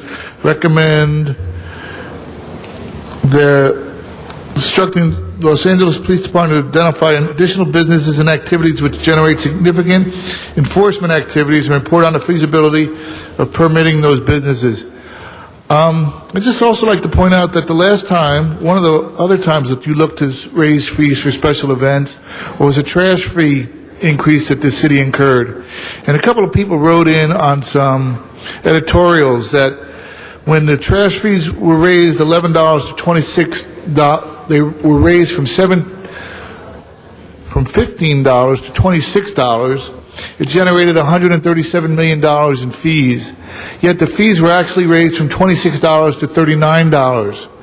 And that's another additional $137 million. Just exactly where is the money going for all these fees that are being generated? It'd be nice to get some answers. It really would. Again, thank you for your time and your answers, your non-answers, and your attention. Thank you, Mr. Sachs. And finally, Ms. Fogler has left the Van Nuys City Hall, but Ms. Sage is here. Ms. Iris Sage, is that correct? Isis, forgive me.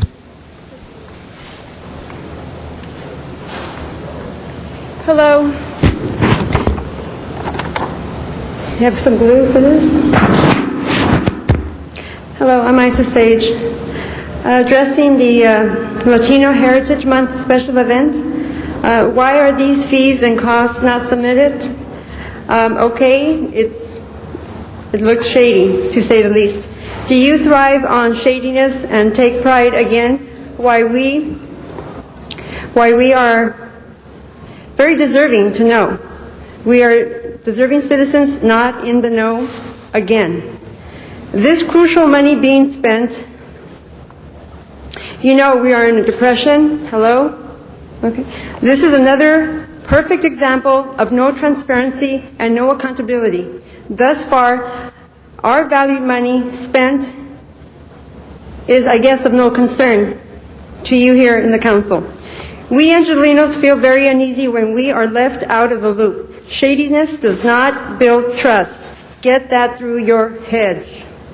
We worthy Angelenos are responsible tax-paying citizens, and in terms of dollars, and we demand to know how much, what is it for, etc., and so on. Today, tomorrow, always, it's not wise to undermine us concerned voting citizens. Your reputation is at stake. Your legacy as a so-called upstanding, straight-shooting, trustworthy, transparent council official stands to suffer.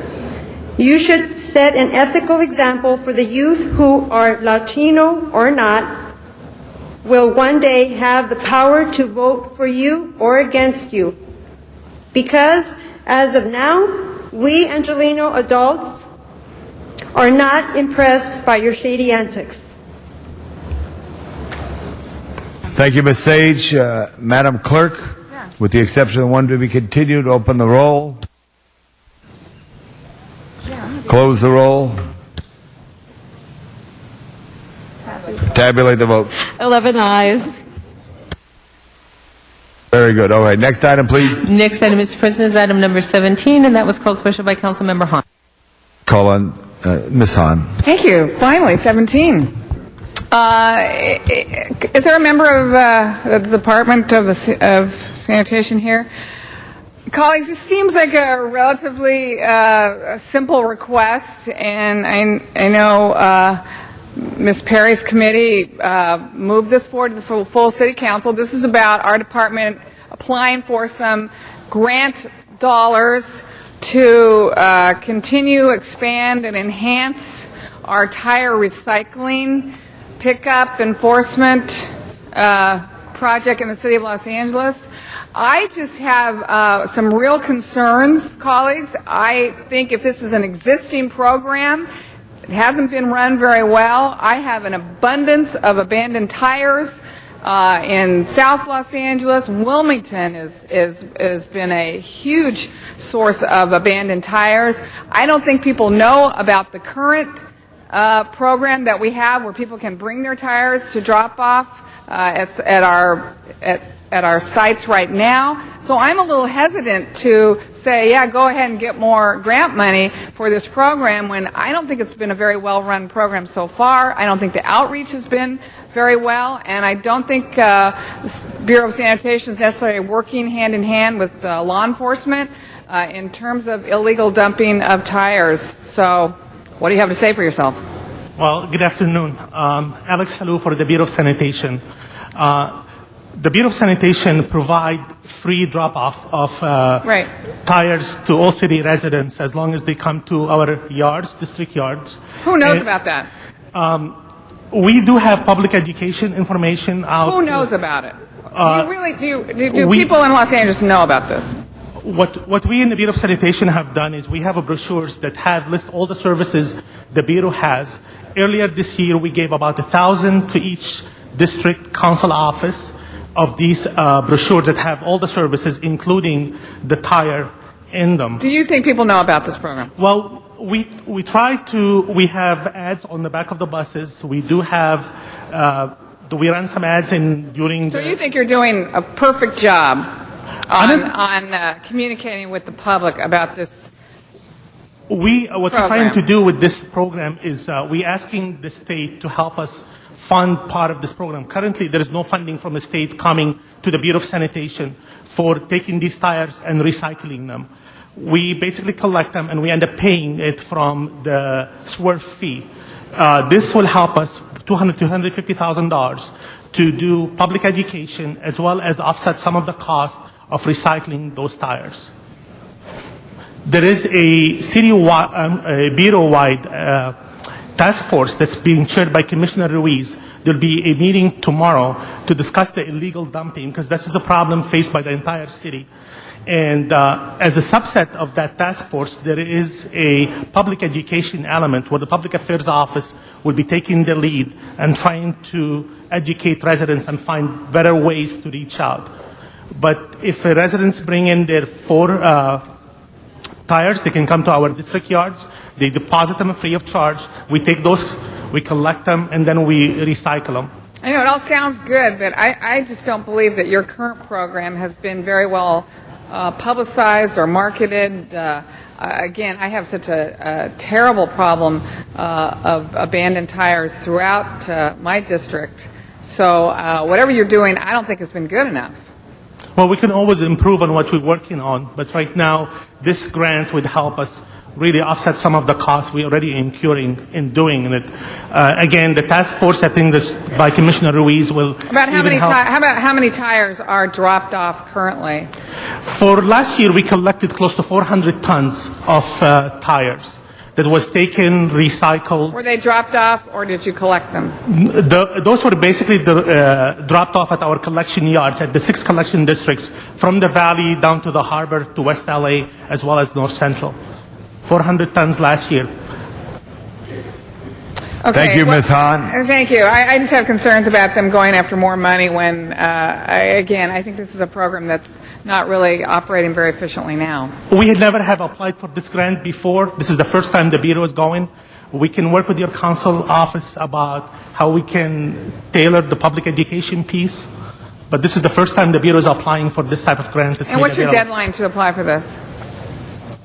I have to check, but I believe in the next couple weeks.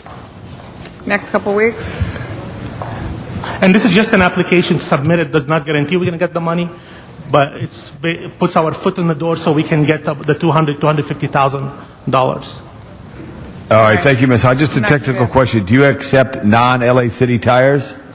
The resident councilmen, when they show up, they have to show a proof ID that they live in the city of Los Angeles. Okay, because I know that may be a challenge. I have a problem on a border part of my district. We'll look at that. I'll join with you, Ms. Hahn. Thank you very much. Any other on the queue? Mr. Rosendahl?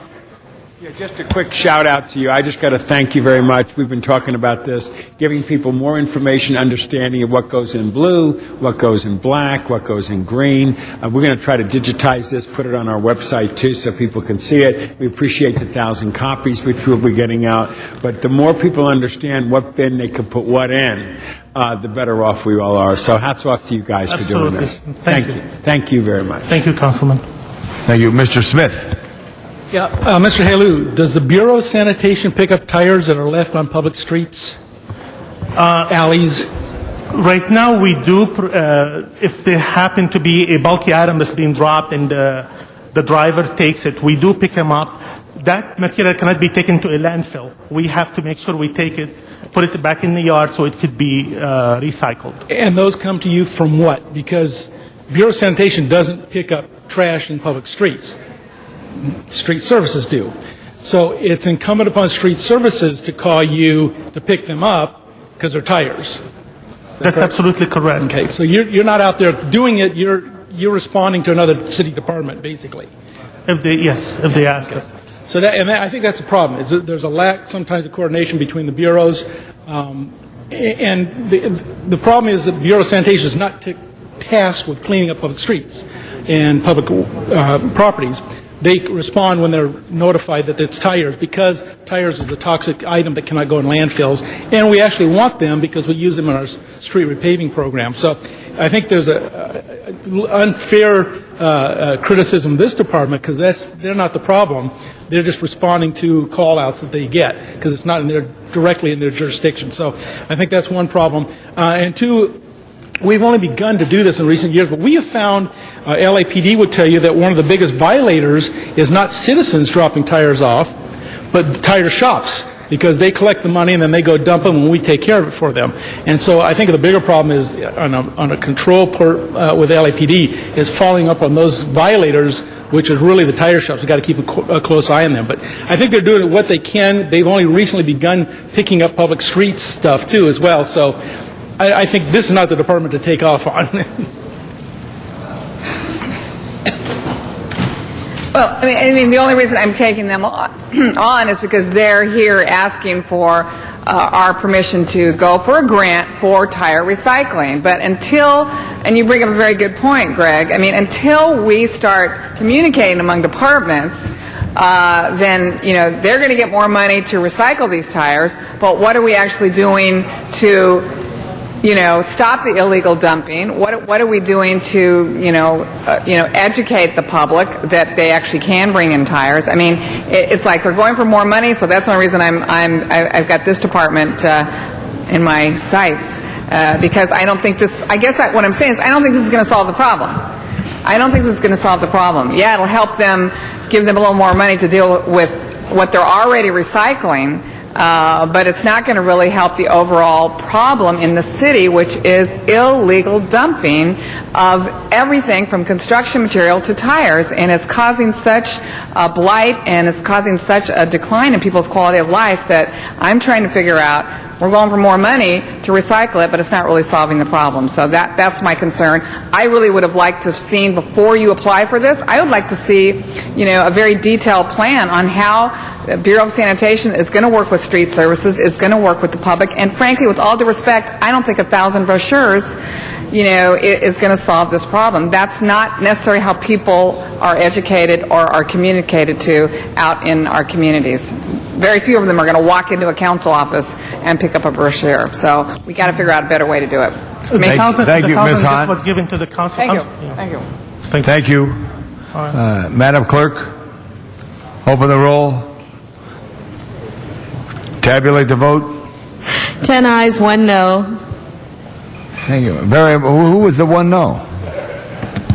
Thank you very much.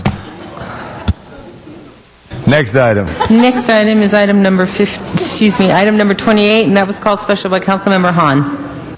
Councilmember Hahn, who has more tires in her district, coming your way.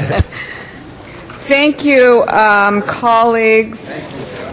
This item 28, this is a resolution that I introduced for us to support Senator Boxer and Congresswoman Solis's efforts to reduce ship emissions by requiring ships to use low sulfur fuel when entering or leaving the U.S. port. I just stood up here last week and talked about how the Port of Los Angeles is entering into an incentive program for our mandatory vehicle reduction, vessel speed reduction, and also an incentive to get ships to buy this low sulfur fuel, which has a dramatic decrease in emissions.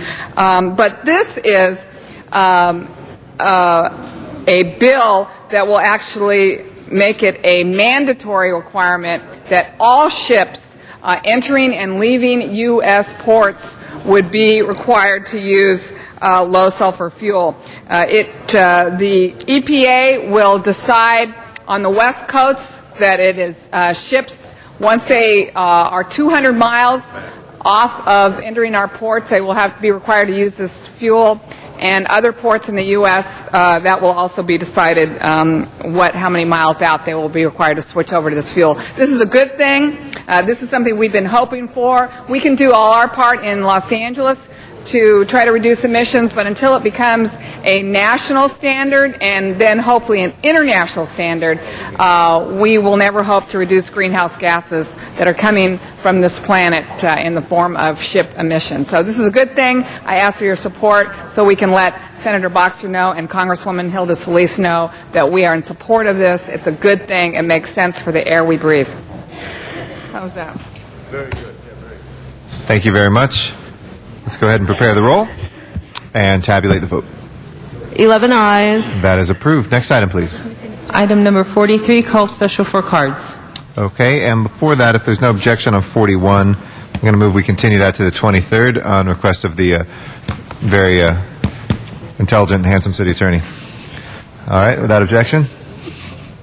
With that, we will approve the continuation. We have item 43 in a card, Arnold Sachs, and then we'll hear. Okay. Then Ms. Perry.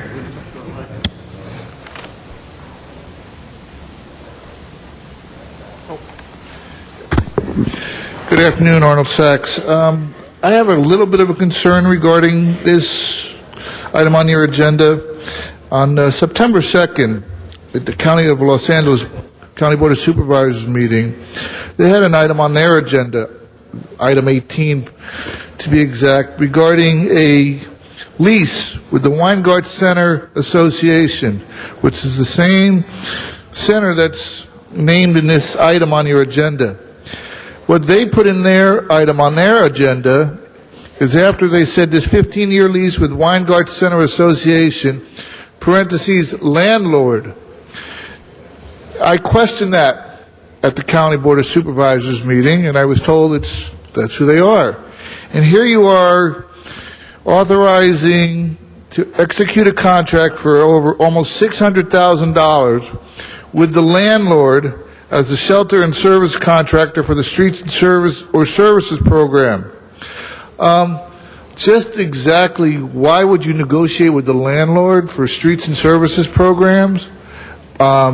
The lease that the county has signed is for the DHS, the DPH, and the DMH, which are housing, mental health, and health agencies to work out of this property that the county is going to provide services for the homeless people. So again, why street services for the landlord? How many other people can come to the city as landlords and get funding for streets? And the city will provide funding for other landlords? That would be very interesting. I'm sure the public would be very interested to find that out and have that approved for them when they need their streets approved or cleaned up. Thank you. I believe the streets or services refers not to the fixing of the streets, but whether people sleep on the streets or get services. With that, let's go ahead and open. Oh, Ms. Perry, did you want to talk about that? We're done. Okay, let's prepare the roll and tabulate the vote.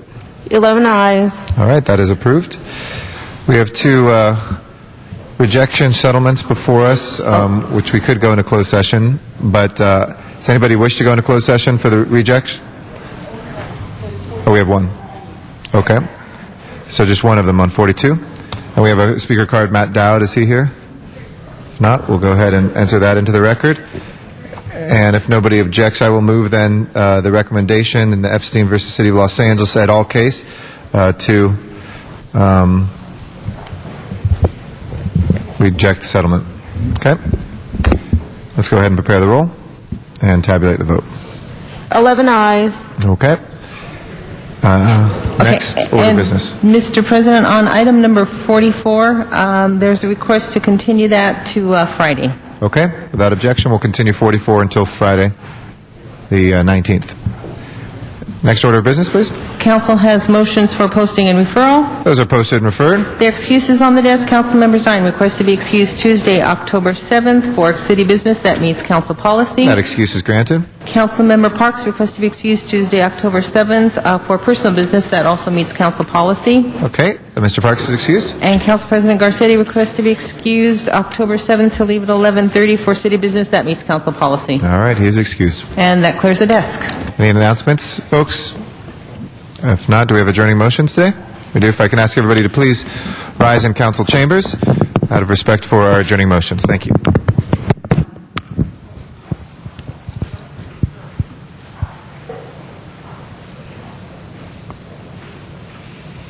Okay. Mr. LaBonge? Just wanted to let everybody remember that Officer Spreet Shea will be memorialized in a service tomorrow at 9:30 at the Cathedral of Our Lady of the Angels on Temple Street at 9:30 in the morning. She was a 7-year veteran, most recently working at the Office of Operations. She worked at North Hollywood Division, was a very fine police officer, was very good at training new officers, and it was a sad loss for North Hollywood Division, her most recent assignment. Tomorrow morning at 9:30 in the Center City at the Cathedral of Lady of the Angels. Thank you, Mr. LaBonge. Ms. Hahn. Thank you. I'd like us to adjourn today in the memory of William Thomas, who passed away on Sunday after a battle with Lou Gehrig's disease. Bill was the uncle of my staff member, a longtime city worker, Eric Moody. Bill moved to California from Ohio in 1955 and worked for United Airlines, La Mesa Women's Club, and the First United Methodist Church until he retired in 1998. He was very active in his church and in his choir. He coached girls softball and was an active volunteer in theater. He was given the Star Award from the San Diego Performing Arts League for his countless hours of volunteer work at the Starlight Theater in Balboa Park. He is survived by his wife, Mary, his daughters, Mary, Patrice, and Jeanette, 3 sisters, a brother, 6 grandchildren, and 3 great-grandchildren. I'd also like us to adjourn today in the memory of Al Galletti, who passed away at his home yesterday. Al came to San Pedro in 1959 on his honeymoon with his wife, Sarah. He fell in love with the seaside community that reminded him of his birthplace in Terracina, Sicily. He never returned to Detroit, Michigan, from where he came, but instead brought his entire family to join him. Al rose to become one of the most prominent figures in San Pedro. He developed numerous projects, including the Doubletree Hotel in San Pedro's Cabrillo Marina. He founded the Night of 1,000 Stars for the Mary Star of the Sea High School, and he served as chairman of the board to the San Pedro Peninsula Hospital. Al served as the Fish and Game Commissioner of California under Governor Jerry Brown. He is survived by his wife, Sarah, his children, Maria, Lena, Sammy, and Joey Galletti, his 8 grandchildren, Heidi, Peter, Marissa, Max, Sarah, Al, Abel, and Cosimo, his siblings, and 17 nieces and nephews. A public viewing will be held on Friday, September 19th from 4 to 7, followed by a vigil service at 7 p.m. at McNerney's Mortuary Chapel. A funeral mass will be offered on Saturday, September 20th, 9 a.m., Mary Star of the Sea Church. Al certainly is a huge part of the fabric of the San Pedro community, and his legacy will live on. He will be greatly missed by a great number of people. Thank you very much. Mr. Labange. Yeah, I'd also like to ask you to adjourn in memory of William Bryce, who was a very world-renowned artist in the grand scale of abstract paintings. He also was taught at UCLA from the very early 50s through the early 90s.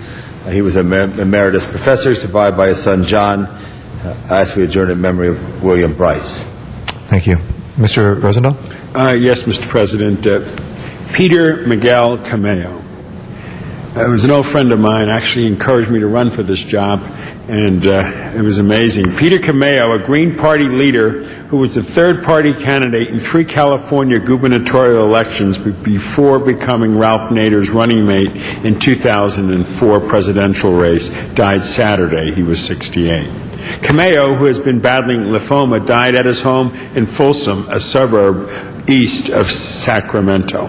Born on New Year's Eve in 1939 in New York City, Cameo, a first-generation Venezuelan American, became an activist at an early age, speaking out against the Vietnam War and for migrant workers' rights. He marched in Selma, Alabama, with Martin Luther King Jr.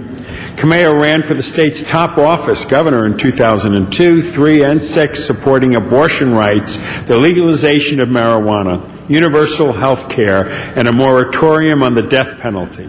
Before joining the Green Party, he also ran for president of the Socialist Workers' Party nominee in 1976. In 2004, Cameo was independent Nader's vice presidential pick. In January 2007, Cameo announced that doctors had diagnosed him with cancer after undergoing an MRI for swollen spleen. Cameo passed away a few days after completing his autobiography. Peter Cameo was a man of great passion and boundless compassion for the poor, the uninsured workers, and for migrant workers in their struggle for justice and legalization. He became a leader in the environmental justice movement and helped organize communities of color around environmental issues that affected them directly. Cameo is survived by his wife, Morella, daughter Alexandra, son Victor, brothers Antonio, Daniel, and Danny, and 3 grandchildren. May he rest in peace. Thank you. If I could second that, please. If there's no other adjourning motions, Madam Clerk, if you'll please call the roll. We'll next be in session this Friday, that is the 19th of September.